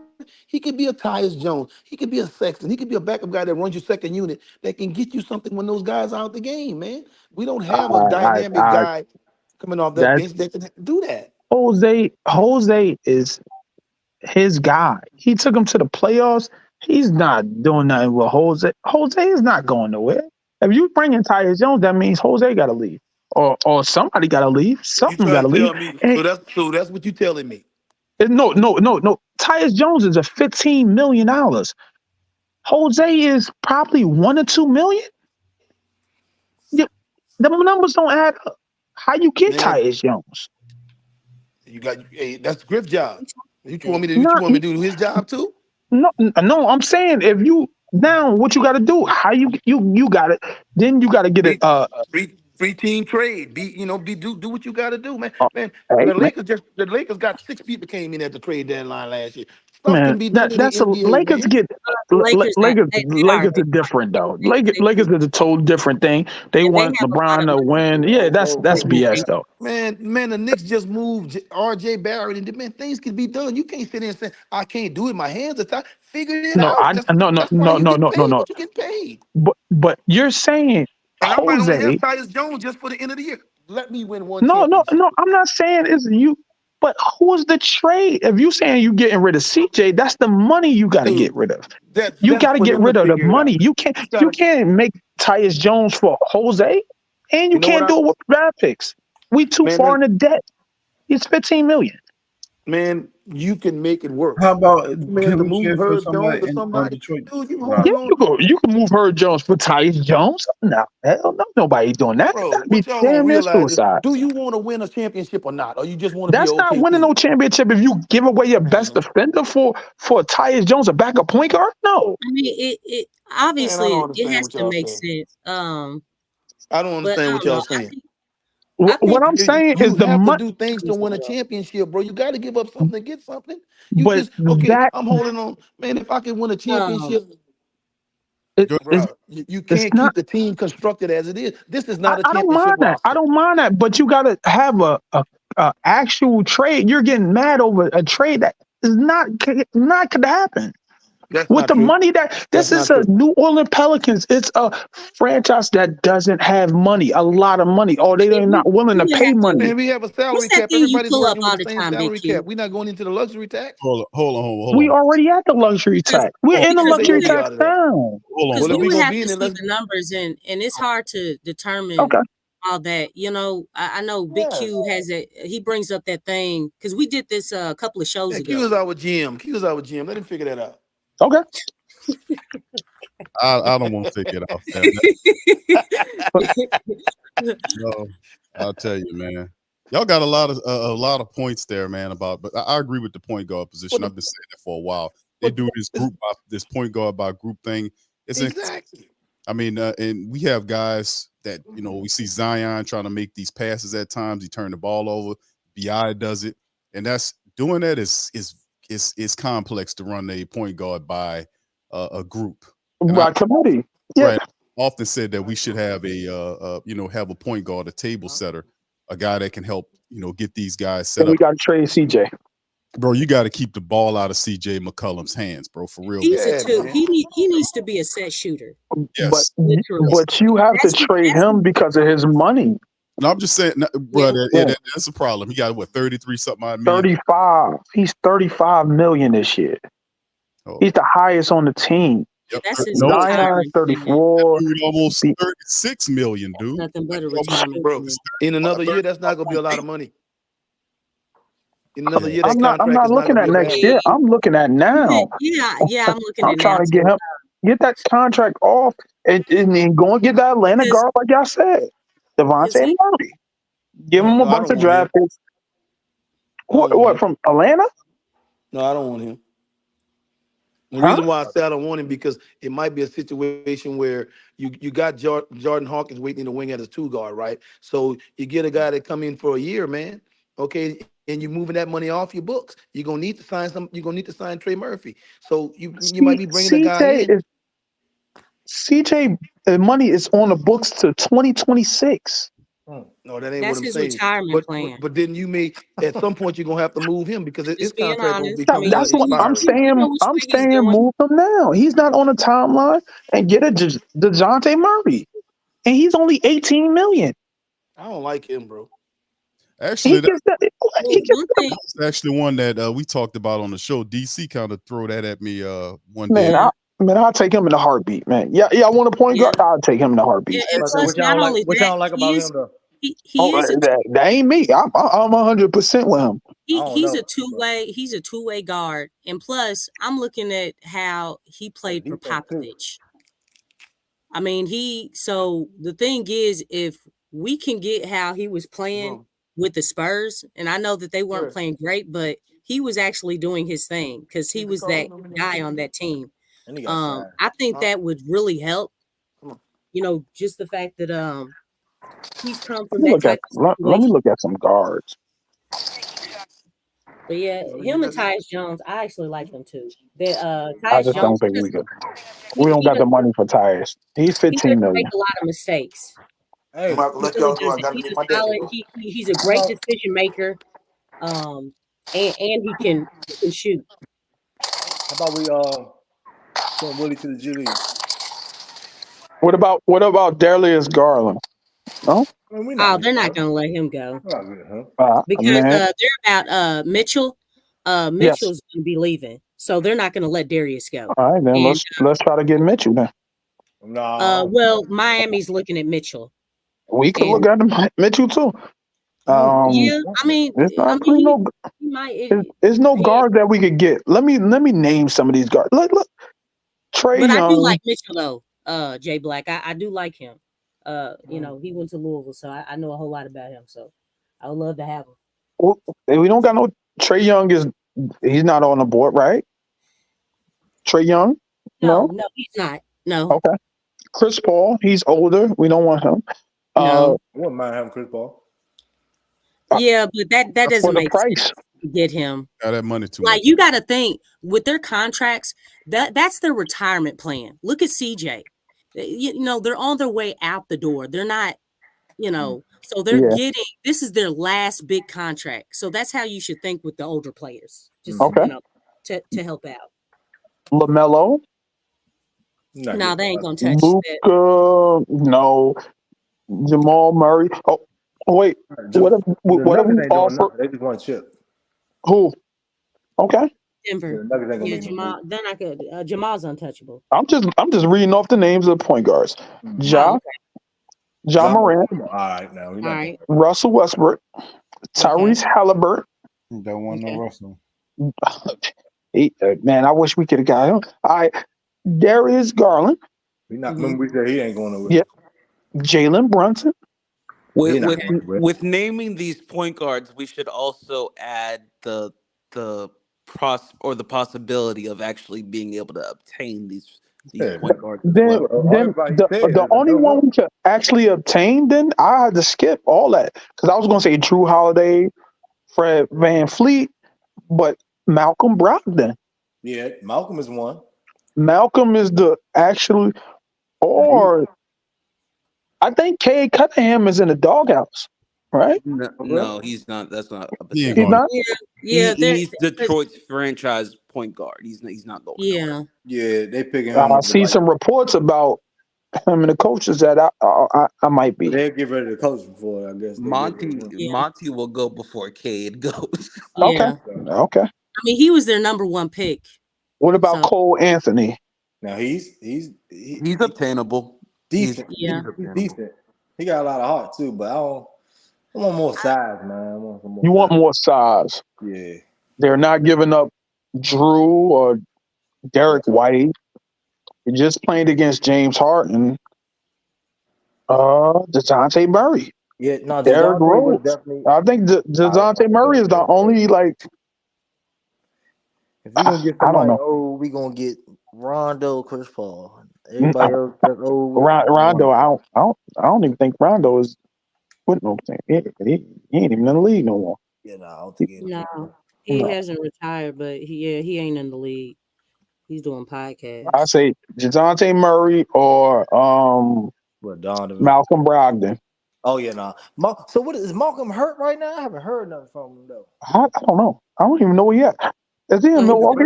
He was hurt, but I don't think he's injured anymore. Oh, he's in Portland. They were rebuilding over there.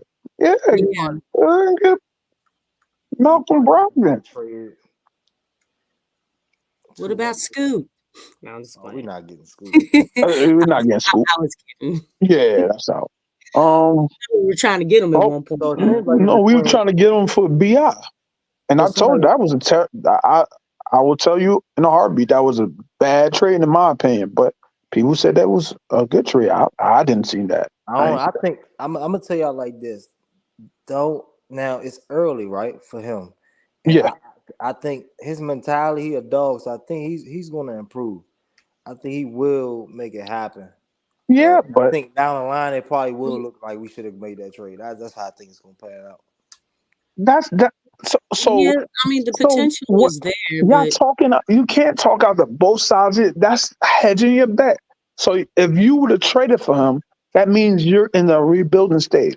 You're looking for the future for him to grow into a person. I'm not looking for that. I'm looking for a championship right now. Yeah. If we talking championships, we got to talk right now. Does this team? But I'm We just trying to saying, do like, stuff to win the you, championship. So I'm just saying, that's like, why I said. in That's the why I case said we, fire Willie Green. yeah, See what you got in Borrego.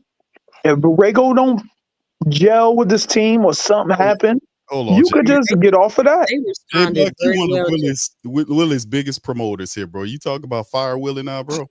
No, listen, if you want to win a championship, if you want to be average, if you want to be second round, this is what I'm a supporter because I see I know what he's going to do. mm-hmm. If he gonna do it, this is I'm gonna tell you what it is. This is what it is. I mean, you But talking. I'm not going to say he's like. Listen, I'm not going to disrespect him and say, "Oh, this is that." I'm saying if you're going to fire him, what they're doing is trying to wait till his contract over. If he doesn't make a certain thing, if he don't make the conference finals, you're gonna let him walk, and then you're gonna promote James Borrego next year. That's what I think they're gonna do. And then now you got a new team, a new coach with a new not a new coach. He with the team for a year. Now we gonna go through this process again. Now, what if James Borrego is not the perfect fit for him? Now we're gonna be doing the same. I mean, that's the gamble. Same song and dance. But that's the gamble you take when you hire Yeah. someone. You got to remember. What y'all think about that trade, though? This is the third year that Willie's been here. This is year 3. He never was a head coach before. So he coming into it. He got the team. Damn injuries up and down. These guys didn't get an opportunity to play together. Now that they finally get them together and they're healthy, and we got a physical therapist. Now it's a pinch. It's a literal pinch timeline to see if the team could perform to the level that they seen that they thought they could have. So I mean, it's all expedited. It's a lot of pressure. It's a lot of pressure right now, y'all, man. Exactly. I mean, there's a lot of situations within a situation with this team, and I said everything earlier. What's one thing that solves all the problems? The coach. The team being healthy. Well, the team is healthy. That's what it is. We don't got one thing that we all could agree on that is the problem. Well, it's not one thing that's the problem, though. But we only gonna do one thing. We're gonna do it right here. What is one? We could. Well, let's all of us say something because I know mine was gonna be different than everybody else's. You said it's the players. The health. players own it. You said healthy, right? That's a big one. That's Lex. What you say? That's what it is. Willie. I mean, there's a lot of problems, but coaching. I think that's the biggest. Yeah, because if you know your personnel and you can bring these guys, together where they can play and play everybody everybody's talent is maximized on this team. That usually helps, but I don't feel like Willie's doing it because obviously defense that's his bread and butter. That's what he's going to go with every time, and that's what's killing him. He has to get out of that. He's not going to get off that. Exactly. But I'm saying that's what's killing because it's like, dude, you have to sometimes just what you said. Sometimes your best defense is your offense. Yes, you know I agree. You have to place guys in situations for everybody to succeed to maximize the strengths of this team. Sometimes you heard me, right? I told you Doc Rivers, man. He's Doc Rivers. Do you know the history of Doc Rivers? I don't like Doc Rivers. There you go. I saw what he did with Ray Allen, and I didn't like that. There you go. I did not like that. That's why Ray Allen went to Miami. Okay. Yeah, I know about Doc. Okay, that's probably why you don't like Willie Green. I understand it. What I say is, if you want one fixed, if you're gonna keep Willie, you get a point guard. If you're gonna move from Willie, a defensive point guard, DeJounte Murray, if you're going to keep him. If you're moving to the offensive style of James Borrego, you fire Willie right now. Oh. If you're going to go that way and see what the team gets you. That's why it sounds like I'm hedging, but that's why I say. That's what I'm saying, bro. I'm kind of confused about it, and I see what you're saying. You're looking at it. Yeah, from I both get what sides. you're saying, Jay Black. Yeah. I'm saying if you going, you got to link. Either you going to go all this, and actually, mine is more like the general man. Like if he going to go this way, tell us you're going to go this way. Show us that you're going to go that way. Be the courage of your conviction. If you're going to live with Willie, if you're going to help Willie out, help Willie out. Put defensive guys that actually can do both sides of the ball. All right. If you can't do that, then you just setting Willie up to lose because Willie is going to play the defensive guys. All right. Let me get Aramis in there, bro. Aramis, welcome on in, brother. You want to add to the conversation, bro? We got about another we'll go up to 12 o'clock, then we'll cut off. So, bro, please feel free to give your commentary. Nah, I don't really actually have much to say. I was just gonna interjoin whenever I had to speak up about something. I wasn't even able to watch the game because I actually fell asleep early. I just now waking up. So, I did see the bad news because I just recently made a Twitter and I saw Zion got out or he went out with a leg or something contusion. Yeah, it's a leg contusion. Oh damn. Yeah, bruise. Is it? He'll be all right. Are we sure? Yes, we have a physical therapist. Yes, we sir. have a physical therapist We're good. here. Yes, he will.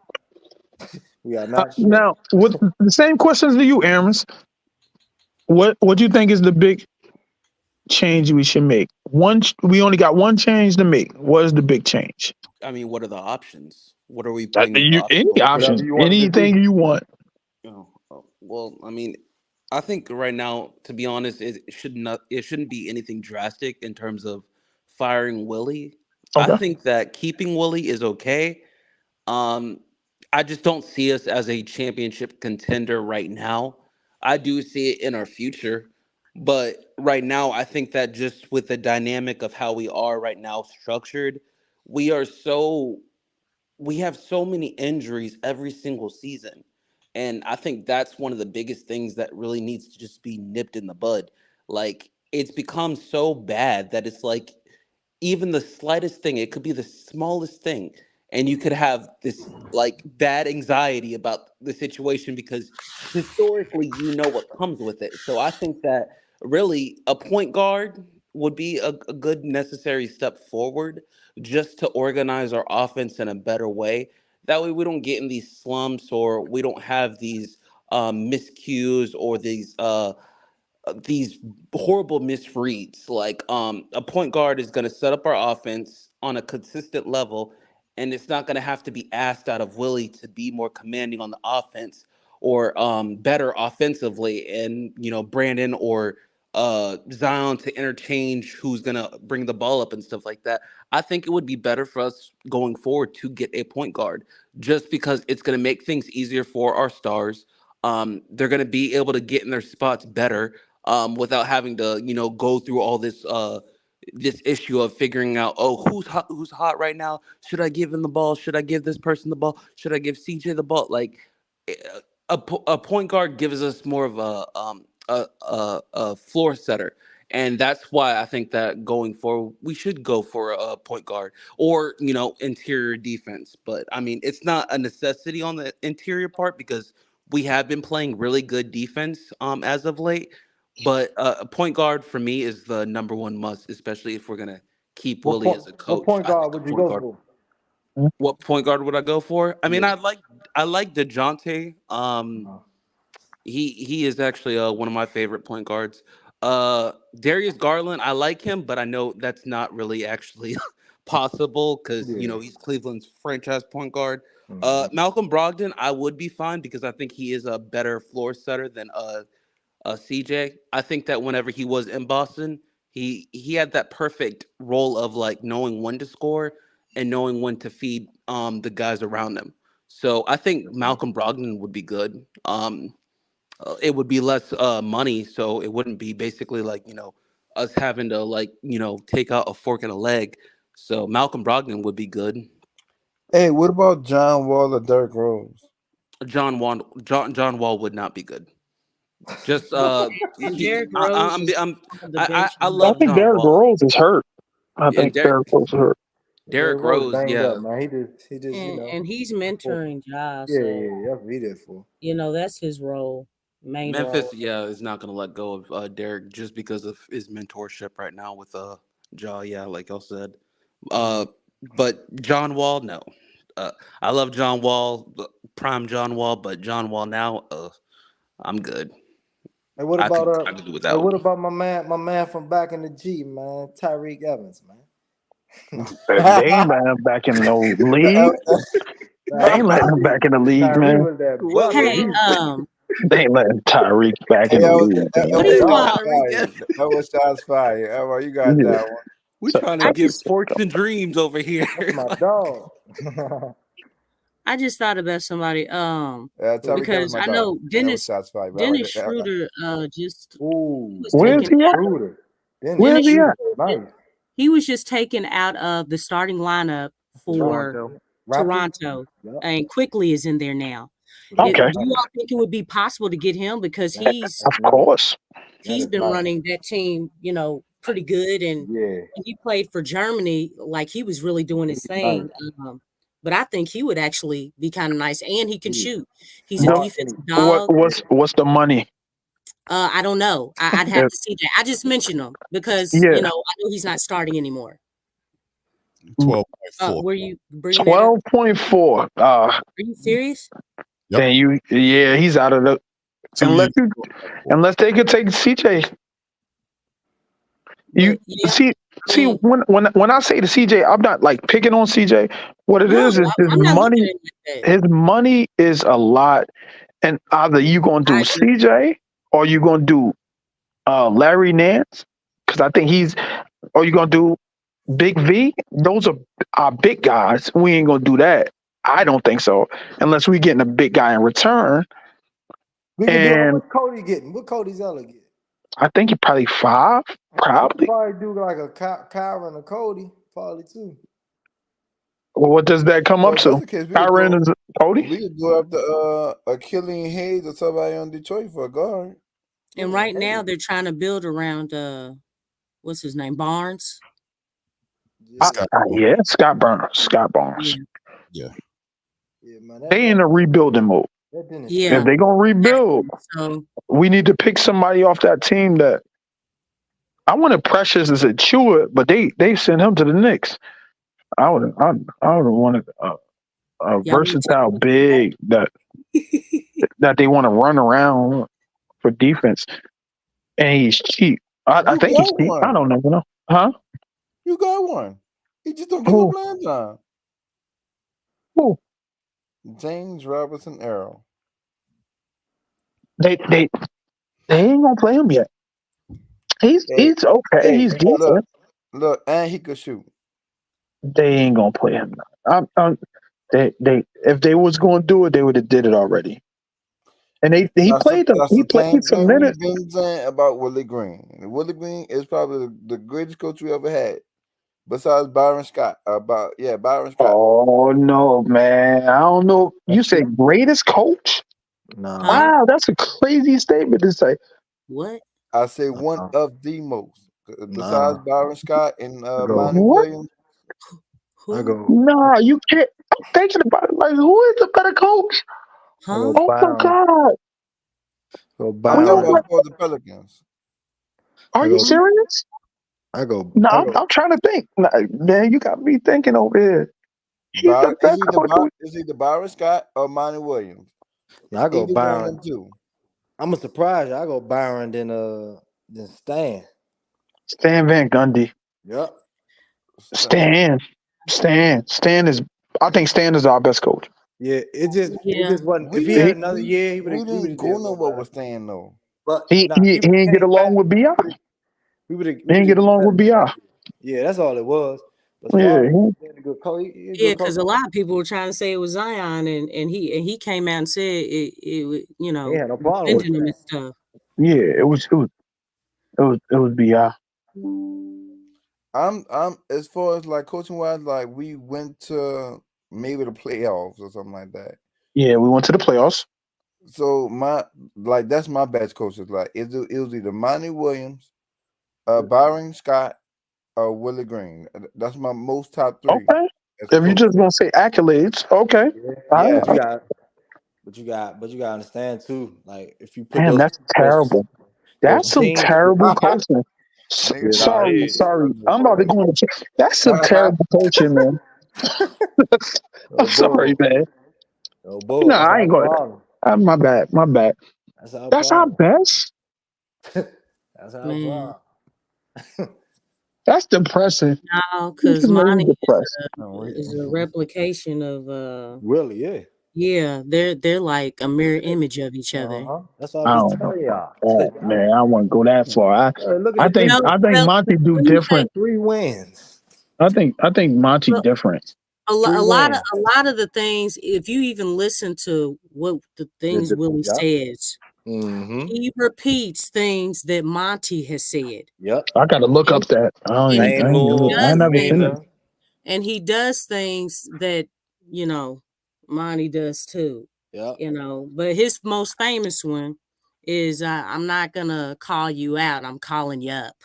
That's one of the So the biggest. guys, I'm not Okay. gonna call That's a them classic, up. by the way. Call That's them a, up. That's a There classic. you go. classic. Okay, so hey, I'm just Yeah. saying, I Okay. be listening to these, But you talent. have to realize, any coach that we have for a long time, they start off as heroes and they're gonna turn to villains.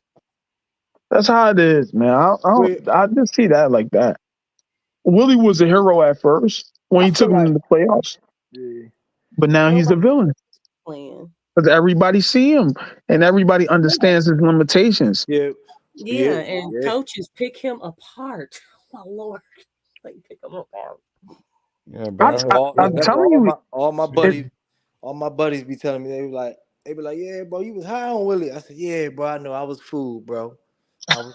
Yeah, I see, was. Sam ain't gonna we lost Well, the thing is, 41 no, games. he had never been a head coach before. Monty Williams. Okay, well, shit. I, Let's I, see. I just But Yeah, nah, so our best coach was he Byron Scott, reminds me of. I keep saying it. He bro. reminds me of Doc Rivers, man. We lost to What? If we had the This whole team hurt, he'll overachieve. But when we who? have all our players back, he underachieves. I think that could be the reason that everybody's upset. He's is a good underachieving problem, with but all it's the a bad horrible. I problem. mean, it's people 500. here. Huh? Because having everybody healthy and having everyone back, that's actually supposed to be a good problem to have.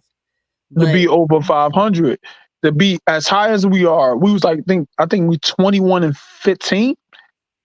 The thing yeah, is that we blew too many leads, so everybody looking at them like we supposed to be up like into like the 30s right now. We supposed to be like a 30.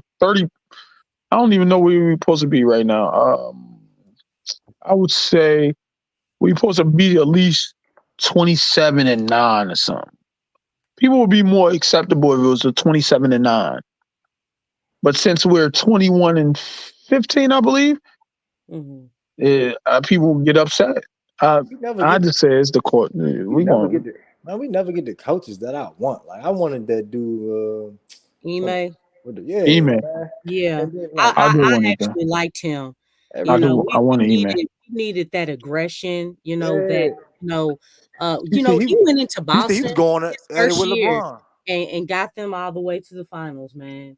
He I was going at mean, it with LeBron. that's something that what's his name had problems doing. Who was the coach before? What's his He's name? He the came he's the from general manager now. Butler. Yeah, I know. He came from Butler. He was a head Yeah, coach at Butler College. But you think he may What's even his went at name? it with LeBron. He a competitor. that's it. Yeah, I love that. I love that. That's beautiful. We need that. We need to Yeah. get mean. We need to get that killer. The thing is, now when I had a different take because I wasn't up here when we went on when we lost to Houston and lost to Memphis. Those were two aggressive teams back to back. I thought we played aggressive against Utah. We played tough because we played two tough teams, defensive minded teams, and I think they was called out because I think Willie Green did call them out. Yeah, I He bet said they did. played soft for How? them What and does played that with. mean? Hey guys, we gotta come out here and we gotta play harder. No. He said y'all got to play with force. He always Yes. used the force. He How did always he say say play with force? force. That's You only have when to it's play going with bad, force. though. Did he do that in monotone? I don't know. I think he called them out that He game. raised his voice, Lex. Come on. He raised did. Yeah, I think he raised his voice. a little bit. No, I'm really serious. I think he. What was it like when he was running down the court when he No. He don't show past. when he reporter after reporter called him out? Yeah. Was it like that? That's what I'm Nah, saying. No, not really. he Okay, don't I just be wanted that to know what passionate. level you're talking about. It's above the normal gray line area. Like he plays the gray line. He don't want to offend a lot of people. We don't need to. We just need people that's gonna keep it real for Hey, our who's fans. eating? Not me. Is it good? Oh, my bad, y'all. I'm weak. Well, I just think I don't think it. Me personally, I say there's a lot of things to fix on this team. It's not one fix, but if we going to do one, we got to all be on unison in it. Like we all over the place. If now if I push back on the if everybody's not injured, if everybody is playing perfectly, I think Willie Green will underachieve. I think he will underachieve with all our starts, and that's evident by how people are talking about him, even when he wins. Yeah, I think he underachieves even if he wins. That's why I was pushing back, like saying, like this league's give him some time. Let him win and I'm a support if you win. But if you lose, I'm not. I call out the flaws if you lose. Mine's is simple in that if we win, there's no such thing as a ugly win to me. Yeah. Winning is winning. This is how he lose. But how he loses, now that's something different. The blown Yeah, you double talk about digit, that all the time, Jay Black. the Those blown double leads. digit. Yeah, that irks me. Sometimes I wonder at halftime, what in God's name did y'all talk about? What did y'all discuss? I think Anybody? I've even asked the panel, like, hey man, Oh, Chris Paul hurt. I think he done. I think he asked the players like, "What you think?" Oh, all right, but yeah, we'll go with that. That's what he probably say. We'll just go with that. I think he one of them coaches. Oh yeah, and it seems like ain't nobody trying to help. Like, God, I don't know, man. What's I think at halftime that what they talk about is normal things that he talk. You know how we picking up on cues that he says for us and y'all good human beings. Not who say good human beings. That's the GM. Griffin. Yeah. That's Griffin. He has another saying. We get used to his sayings because his sayings is repetitive. So he's not an inspiration. He's not a motivator. He's not a motivator. But Borrego is the motivator. So that's why unless he should let that's what I've been saying. But he will not relinquish his spot on offense to let James Borrego be a motivator. Just take a back seat to that. I feel like called insecurity because he knows he's not good at that. And if he does that, then you saying he's threatened by James Borrego? I don't. Yeah, probably. That's my thing. Maybe subtly. I don't think he is because why would he hire James Borrego in the first place? if he was going to be insecure about Yeah, like that don't any add up. slight thing of hand. Like I just Hey, don't see nothing that why. Willie says adds up, man. He'll I'm he'll just say, saying. yeah, we played well for 3 quarters and we didn't play well for 3 quarters. You know what I'm saying? I it was more of a. I would blame this. No. I would think this was on the players. This game wasn't on the players. Yeah, I was gonna ask y'all what do y'all think was the reasoning as to why we played so Well, poor tonight? I didn't see the well, the game, energy but I saw wasn't the there. score. The energy. Yeah, So you attribute that to the players or to the coach? Don't take no damn No, time I out. mean obviously the players have Motivate. to play with energy, but I say that all the time. They got to play with some energy. So it's not the coaching, but like I said, that second quarter when he brought in that lineup, that really didn't help. You talking about the Jose, the Dyson, That's when they went on that run. Herb, He watched them. Bi, and Run it up. It ain't take no yeah, time out. But we was missing a lot of shots though that we normally make. And when you miss shots, what you supposed to do? Get rebounds. Get rebounds. Rebounding. Well, you're not. Man, the thing is, with the philosophy in NBA and just best fundamental basketball period. You know go how to the rack. Thank you. You got to figure. You got to figure a way to get there, and you got to hit one. Now they was kind of forcing us to shoot though. I know, but you don't supposed to go with what they. So you're saying the defense dictated to us to shoot a jump shot. You don't take what the defense give you. Sometimes you say, "Fuck that! I'm going to get a foul." If and the shots aren't falling from if outside, the shots are falling, no other put some choice. You got no other choice. You got no choice. If the three ball not falling, live by the three, die by the three. Pelican 3 ball wasn't falling for him tonight. If it's not falling for you, you have one other option. You know what you got to do. And that's what you got to figure out. But the thing is, talk about the coaching, we could talk about the players. The coach is on top of the players, bro. That's my philosophy is, were these guys prepared? If they weren't prepared, that's the coach. It's the coach's job to get these guys ready to go, man. I don't care about whether or not what happened with Minnesota and they beat the hell out of Minnesota. It's the coach's job. It's the coach's job to get them ready for the next game, Jay. No back-to-back. They had some time in there to rest up and get ready to go. It was at their hometown. They had an opportunity to make something shake against a team that they knew was going to come up in there and be prepared. We knew they were going to be prepared because we talked about it in the preview. So, I mean, my perspective is it's the coach from the top down. And if the players not showing up, you got to get the right players in there to show up and handle the business. You can't let guys go in there with no half energy. They wasn't pushing the pace like they were supposed to. You can tell from the jump. So that's what I'm saying. And Lex makes points about Willie, and I protect Willie. And I know because Willie, this is his third year. He don't got a lot of time. People going to talk about, well, the injuries to the team, they weren't effective, together all this time. And you finally, whatever, man. That's just how it happened. It happened that way. He got to get these guys on the same page why they can right now, because they're evaluating right now. They're watching. And we know that if these people, and it's more than just that on the court, these people want a new building. They're not going to get no new damn building unless they start winning. So it's pressure all the way around with Zion, PI, and all this stuff. So that's a great point. The roles what roles do they have here? It's a lot of stuff that they got to fix and iron out. And this stuff that they got to happen on the court, he has to figure that out. That's on Willie. I don't think he's insecure about Borrego. My thoughts on that. I think he figures Borrego is going to help him here, but he needs to come up out of his thought process, man.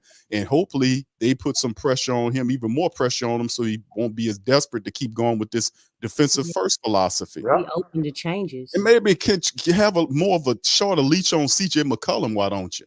I mean, he just marches down at times and just jacks up shots most of the time. Some of the times they're going. He's encouraged to do that.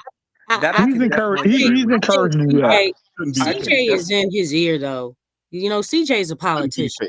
That's my problem, though. Like I like CJ, and I get that sometimes when he's got it going. Like let's say Memphis, he had it going in Memphis or playing against Memphis. When he's got it going, like he's lights out. He's a showstopper. He's fun to watch.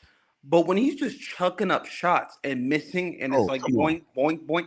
it's like, all right, well, let's move on to something different. Let's not just chuck up shots. Let's No, see that's not gonna happen because it's my turn, you turn. You know, CJ is that besides Willie, bro, who controls that by Willie, the CJ McCollum's card when he not cooking like that. If he's got the hot hand, that's a different thing. If Herb got the hot hand, we feed the hot hand. That's common sense, right? But that is common sense to us, but that's not common sense to him. Because he's done No, that. He lets the guys that have the hot hand ride the hot hand. There were been guys when games where Valanciunas was getting going, and he would work through Valanciunas. It was games when I seen him ride the hot hand with BI. Well, BI had it cooking. He feeds the ball to BI. And then yes, that's recent. That's recent. But What he normally I do still think an that's example that he does adhere to ride the hot hand. But I think that's a tribute to just his mindset, though. I think that he sees himself as like just basically that overall leader. Like whenever like a game is happening, it's down the stretch, and they're down, and people are missing shots. He feels like it's his job to make those shots, and it's like maybe that'll get the energy into our top stars and stuff like that. But my thing is, it's like it's not always that. Sometimes you just gotta feed Bi. Sometimes you just gotta feed Zion. Bro, Like- listen, did they? Let me ask that's y'all. a point guard mindset. Well, And let me ask y'all this: he doesn't was have there that was there a player tonight with Zion Williamson? Was there a matchup that the Clippers gave Zion?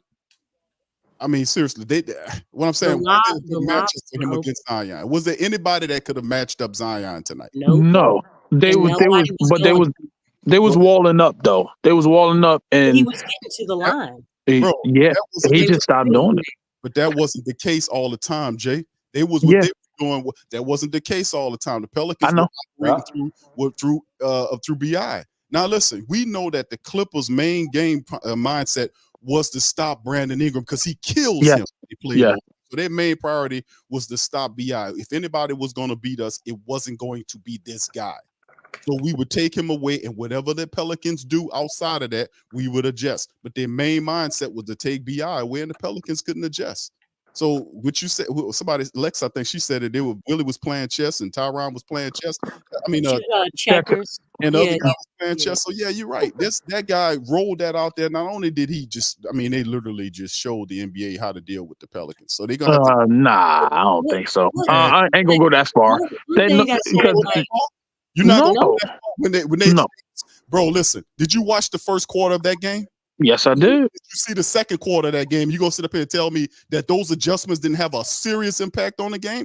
That's dictated by the players and how they're playing. And this my turn, your turn. No. That's dictated by the coach who told the players what to do. That's but players dictate the game. The coach can tell you what to do, but the players has a responsibility to go out there. So philosophy they're operating with, bro. They're not going out there with their own shit. They're operating to lose philosophy. That's his philosophy. That's his game plans.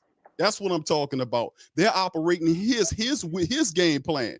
His plans on the Pelicans. He did the scouting report. He figured out what he needed to do to stop the Pelicans dead in their tracks. And he had all kind of plans and all kind of backups just in case they didn't adjust to what needed to happen. And the Pelicans did not adjust. They stopped the Pelicans in the second half. They scored 15 points in the second quarter, and the other people scored 30, bro. That was a major impact on the game, bro. So if you talk about that's one thing, but that's Tyron. The players was missing shots. It was a lot of open shots. Bro, but I hear you with that, but them threes ain't gonna always fall, bro. I wasn't talking about the threes. No. Listen, the open shots wasn't the threes. The open shots were the mid ranges. The mid ranges is what we was missing. We normally makes our mid ranges, but we didn't make it tonight. Have nothing to do with that. Huh? The Clippers they wasn't playing defense on those shots. Some of the shots, but most of the shots was still there was some clean shots, man. Did the Clippers have something to do with the Pelicans making shots tonight? Yes, but not mainly. No. I would say yes. I would say yes overall, but not make them shots was not just make. This is a make or miss league. It was a make or miss league, and we didn't make. And it right or wrong. the players play off of their energy of making shots. Jay Black, it's a copycat league, dude. It's a copycat league, or isn't it? Yeah, but that's only if you have the players. If you don't have the players, you can't copy. You can't copy a James Harden step back all day. You can't. You can't copy that. You can't. You can't. You can't copy a Joel Embiid. You can't copy a Halliburton. So you pinpointed to players. I'm talking about teams, man, and philosophies. It's a copycat league. These guys, they copy stuff off it. They take things. We do that to teams when we play in. We go and look at how teams beat another team and see if we can incorporate that into our style of play to slow the team down. We do that. Yes. Talking about. That's what we do. What does Willie do? Well, wait, what does Willie do? Yourself? You're not. What does Willie's part of the NBA, bro. They all do the same thing, man. No, they all don't do the same thing. Then we have all the same coaches. Listen to what I'm saying. You two. You're not getting the point, bro. Use your imagination. Okay. Use your imagination. What I'm saying. Okay. What I'm saying is they all do the same things. They copy little pieces from each other. They'll watch other games where another team beat another team, and they'll see if they can take that and incorporate it into their game plan. We know they're not exactly twins. That's not what's going on. But we know that they take pieces of information and they incorporate it into their game plan. That's absolutely. Bro. You agree with that? I agree with that. Okay, we good. We talked about it. Go ahead, Lex. And I was gonna say, like, one thing, Terrence, man. I mean, and maybe Kawhi, but one thing that would have been nice is if they would have thrown some lobs. They were there all night. I mean, that's one thing that we don't incorporate because we didn't get easy shots, and I think it's really sad that. I feel like other teams, they get easy shots, but we don't. I mean, there's not a lot of work incorporated into getting these shots, but that's one thing that we have to improve upon. Really finding those matchups where it's like a huge mismatch, because I know, like, we all saw when Lonzo was here. I was just about, oh my God, I was just about to say. Yeah, and Zion would just roll off the back. That was there all the time. Half court, wherever, like that. Those are easy shots to get the energy up, to change momentum. Like we're not seeing those type of shots, and they're there. Even with what's his name? We ain't got nobody that can throw it. Trigger. You know what I'm saying? Same thing with him. It's like, those things are there. If the shot's not dropping. Like, we got to find a way to get easy shots. Man, that's an easy shot right there. Yeah. Easy shot to change momentum. You go up. Obviously, they were fouling. They were calling, those fouls, when Zion was going in the lane. But, man, those things right there, I wish we would do more of that because it's there. But, and I don't know if you all see it, but the timing. Zion was shooting more, too. As soon as they turn around, it's too late. It's like they have a small window to exploit that mismatch, but they always throw it down there late, or they don't throw it down there at all. But I just wish they would do that, more to get easier shots. You know what I wish? You know what I wish that the Pelicans would do, and specifically Zion, develop a mid-range shot. Yeah. I mean, seriously, bro. What? I mean. You're getting beat the hell up, and then we're hoping and praying that the referees are going to call the game fair. Didn't they show us that they're not going to call it fair for you? Yeah. I mean, so wouldn't it be smarter for you to develop a mid-range shot? And we talked about this before, but I want to see it in the game, man. I mean, when the guys now I want y'all to comment on this, and this will be the last thing, then we'll leave. But when Zion gets the ball, bro, and he's moving toward the iron, bro, the guy that's guarding him is backing up. And it's usually it's like at least 5 feet between him and the defender, and they're backing up to crowd up the lane because they know where he's going. Now, I know Zion is fantastic. I know that some of the times he gets around those guys and get a tough layup, or, if he gets in there strong enough, he'll dunk the ball. But I'm saying, for the interest of longevity and not us waiting for the referee to finally call it, wouldn't it be smart for Zion Williamson? And I know and we've seen him shoot it in practice, but we need to see that mid-range, bro. That'll make the game a lot easier. It would make a if he hits it, Jay, and I'm just Jay. I want you to answer next. But Okay. if he starts hitting that shot, that'll draw those guys out to him, and it'll have he can kind of go around and it'll make the game easy for him. What y'all think about that? I think it would be 10 times easier. But the thing is, they literally listen to what Willie Green says. He went good to great. His great shot is a layup. So he don't take I swear he don't take him. I don't know why he don't take him. I think he goes by the letter. I'm trying to, because I know we all see that he could take the jump shot. We all see when he takes it, he'll miss one or two, but he'll make one. But he don't take a lot. I probably remember 4 or 5 jump shots this whole season. Yeah. I think he took like 4 or 5 this whole season. Most Actually, of them are Clippers. Against the Clippers, he took quite a few jump shots. That first game, I was actually surprised he didn't take them in this game. Yeah, man. Most teams dare him to take the mid range And the so shot they can looks play nice, up. too. But he still scores effectively. So that's a real hard one. But I would say I wish he would. I wish he would. I need him to bring versatility to his office because he can do it. I don't know if he believes in himself. He's 23. Somebody should talk to him. Yeah. Inspire him. There you go. We're gonna go right back to Willie, the circle of Willie to me. He's not an inspirational guy. He's more of a even kill guy. If he's even killed, you ain't gonna be able to motivate. You need to be a motivator, especially against these guys. Especially with this team. You need a motivation. Because they're young guys. You can motivate them, or you could just have them play like this. And then you still want to develop your stars, because everybody's being developed. I know they go down to G League, but even in the NBA nowadays, nobody's really coming in fully ready. Everybody's being developed, so you got to develop your stars, man. Yeah, I mean I feel the same way, man. Hey, that'll open up so much more. Imagine him making them Embiid mid ranges and stuff. Now they scared for him to pull up on the mid range, and now he can just burst right by him because they're gonna try to close out so hard. It's just like a 3-point shooter, ones that shoot them as 3-pointers like Trey Murphy.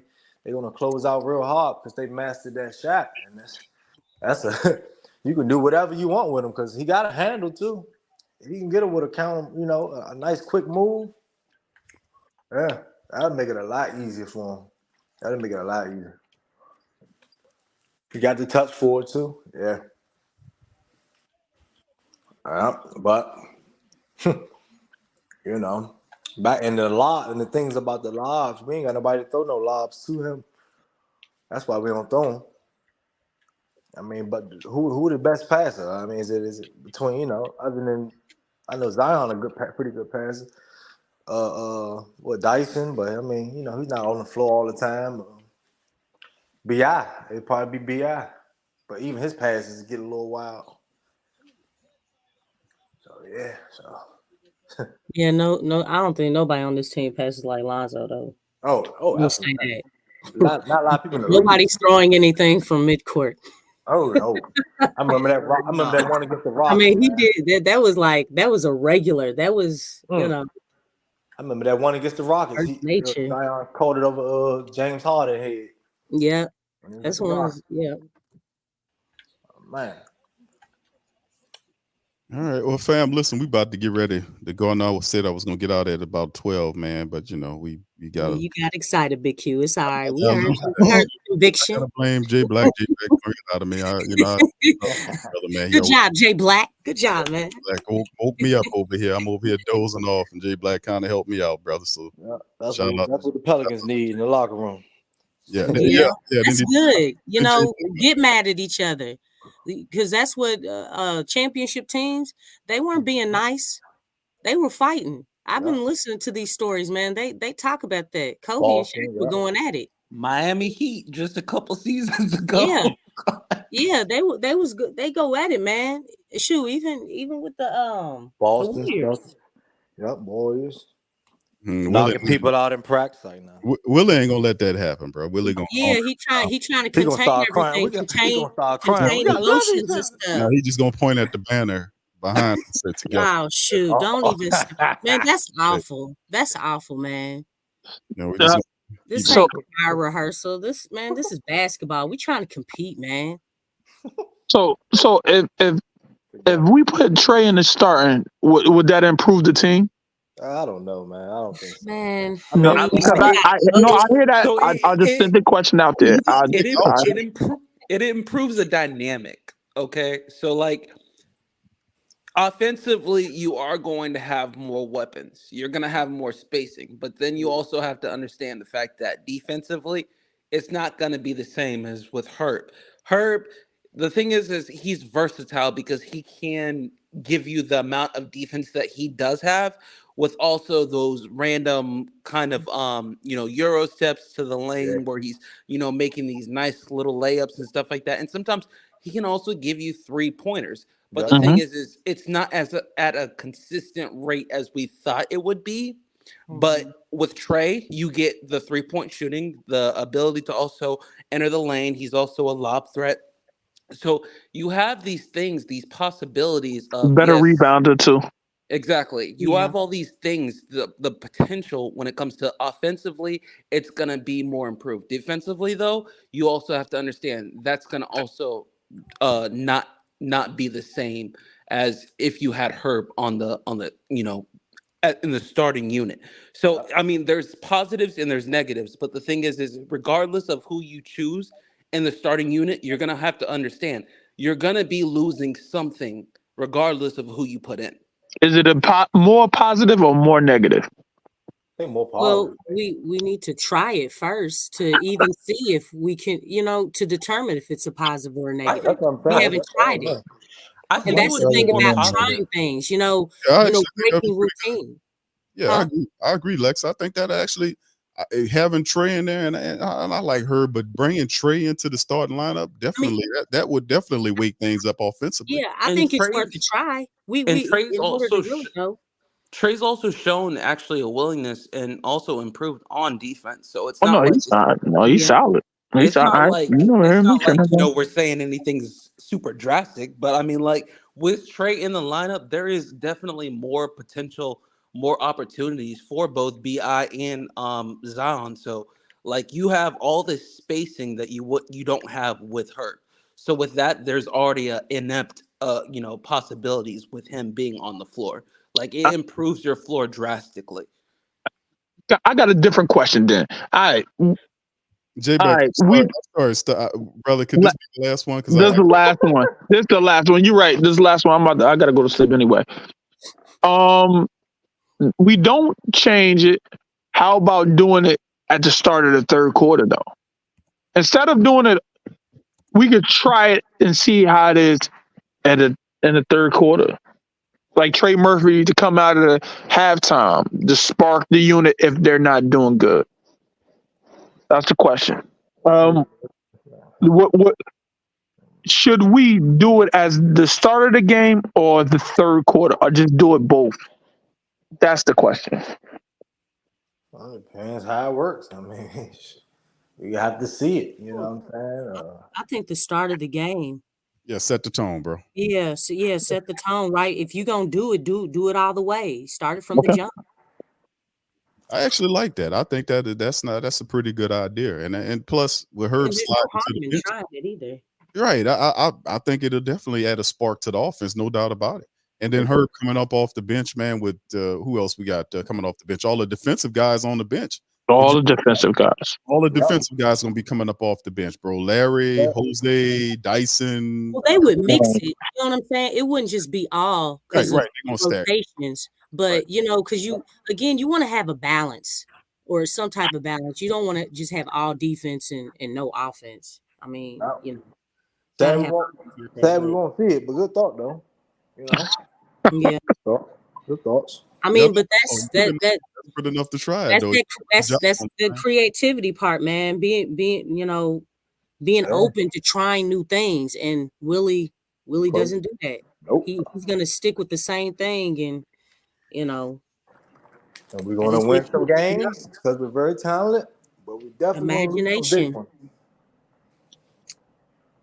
All right. Well, y'all listen, man. I appreciate y'all, man. Thank y'all for me keeping it lively, man. Shout out to Mose and the rest of the family members. I know he just jumped off. Jay Black, Aramis, Brother Don, DJ, DC cut out, man. So I think he has wonder where he was I think he has some plantain pudding to get together for Saturday. So No, he's getting ready for his premiere too. oh yeah. I congratulate him every day. I send him a poster of his video every day. Y'all go see that. One Love. One coming Love. out in February. It's Valentine's Day, I think it is. It's One Love is coming out on, if I'm not mistaken. Okay. I go check my movie out on BoosieMovie.com. I'm an actor. I don't know if y'all knew, but I'm an actor. Me and Boosie, we did a film. My brother, he the producer, $1 Million Key. I play character Jerry on the film No Honor, Loyalty, or Love on BoosieMovie.com. So y'all go check that out. All right, Don, shout out to you, brother. All right. Doing Follow the me on Instagram too, YBG_D0N. I'll Check me out. put it in the chat. Okay. Oh yeah, I'll do that. All right, fam. So with that being Hey, said, yo, Lex, bro, we got to chat, bro, because I got some people that team to trying to get rid of. So yeah, we got to talk. Okay. I think I just threw it in the chat, I think. all right. Hold on. You sure, brother? I ain't see it on there. Did you? Yeah, I didn't see. I don't see. No, nothing you either. put it in the wrong chat, bro. Put it in the YouTube chat, bro. You put it in the private chat. Mm. Yeah, you got But put it. with that being said, bro, y'all go ahead. Happy New Year to everybody. We had a bad loss today, tonight. Make sure you like, comment, and subscribe. Make sure you share the show. If you are a New Orleans Pelican fan, you know what I'm saying. We lost, but hey, we're gonna keep our high. I mean, we're gonna keep our highs and lows up. Okay, what? And, You're not high, are you? Nah, let them cook. Let them cook, man. Just let them cook, man. Let them cook, man. And but with that being said, with that being said, if anybody talk about our Pelicans, you tell them in a New Orleans Pelicans accent to get the flock out of here and go flock yourself. There you go. Shout out to y'all, man. Y'all on the flip side, man. Much love and go Pels. Go Pels. Show us the edge. The chip on the shoulders, the fight and the passion that comes from within. Whoa. Try to win on every level. Yeah. Expectations high. Gotta show them you can fly. Play harder, better, smarter. Baby, put the league on notice. Show me the edge, play with the edge, show me the edge, play with the edge, show me the edge, show me the edge, yeah. Whoa, done seen the walk of shame enough. Wanna see the walk of winning, time to come up and bring out the apple. Don't every play, every possession. How bad you want it, love, you want it all. This ain't a blood of love, built for something greater. Attacking all obstacles, coming for the ring, my precious. You got the juice, the will, the heart, the fire. Show 'em the proof, show 'em that it shall be done. Show me the edge, yeah. Play with the edge, show me the edge,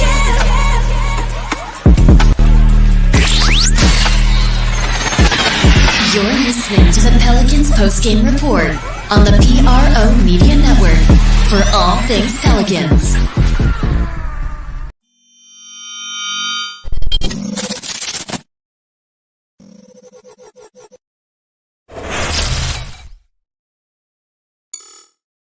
TheWhoThatDaily.com. That's right, TheWhoThatDaily.com. Your one-stop shop for everything New Orleans Saints, New Orleans Pelicans, LSU Tigers, even the top flight boxing news. So if you're a Who Dat and you're looking for a place to stay up on your team, TheWhoThatDaily.com is your site. TheWhoThatDaily.com for the sport Who Dat in all of us.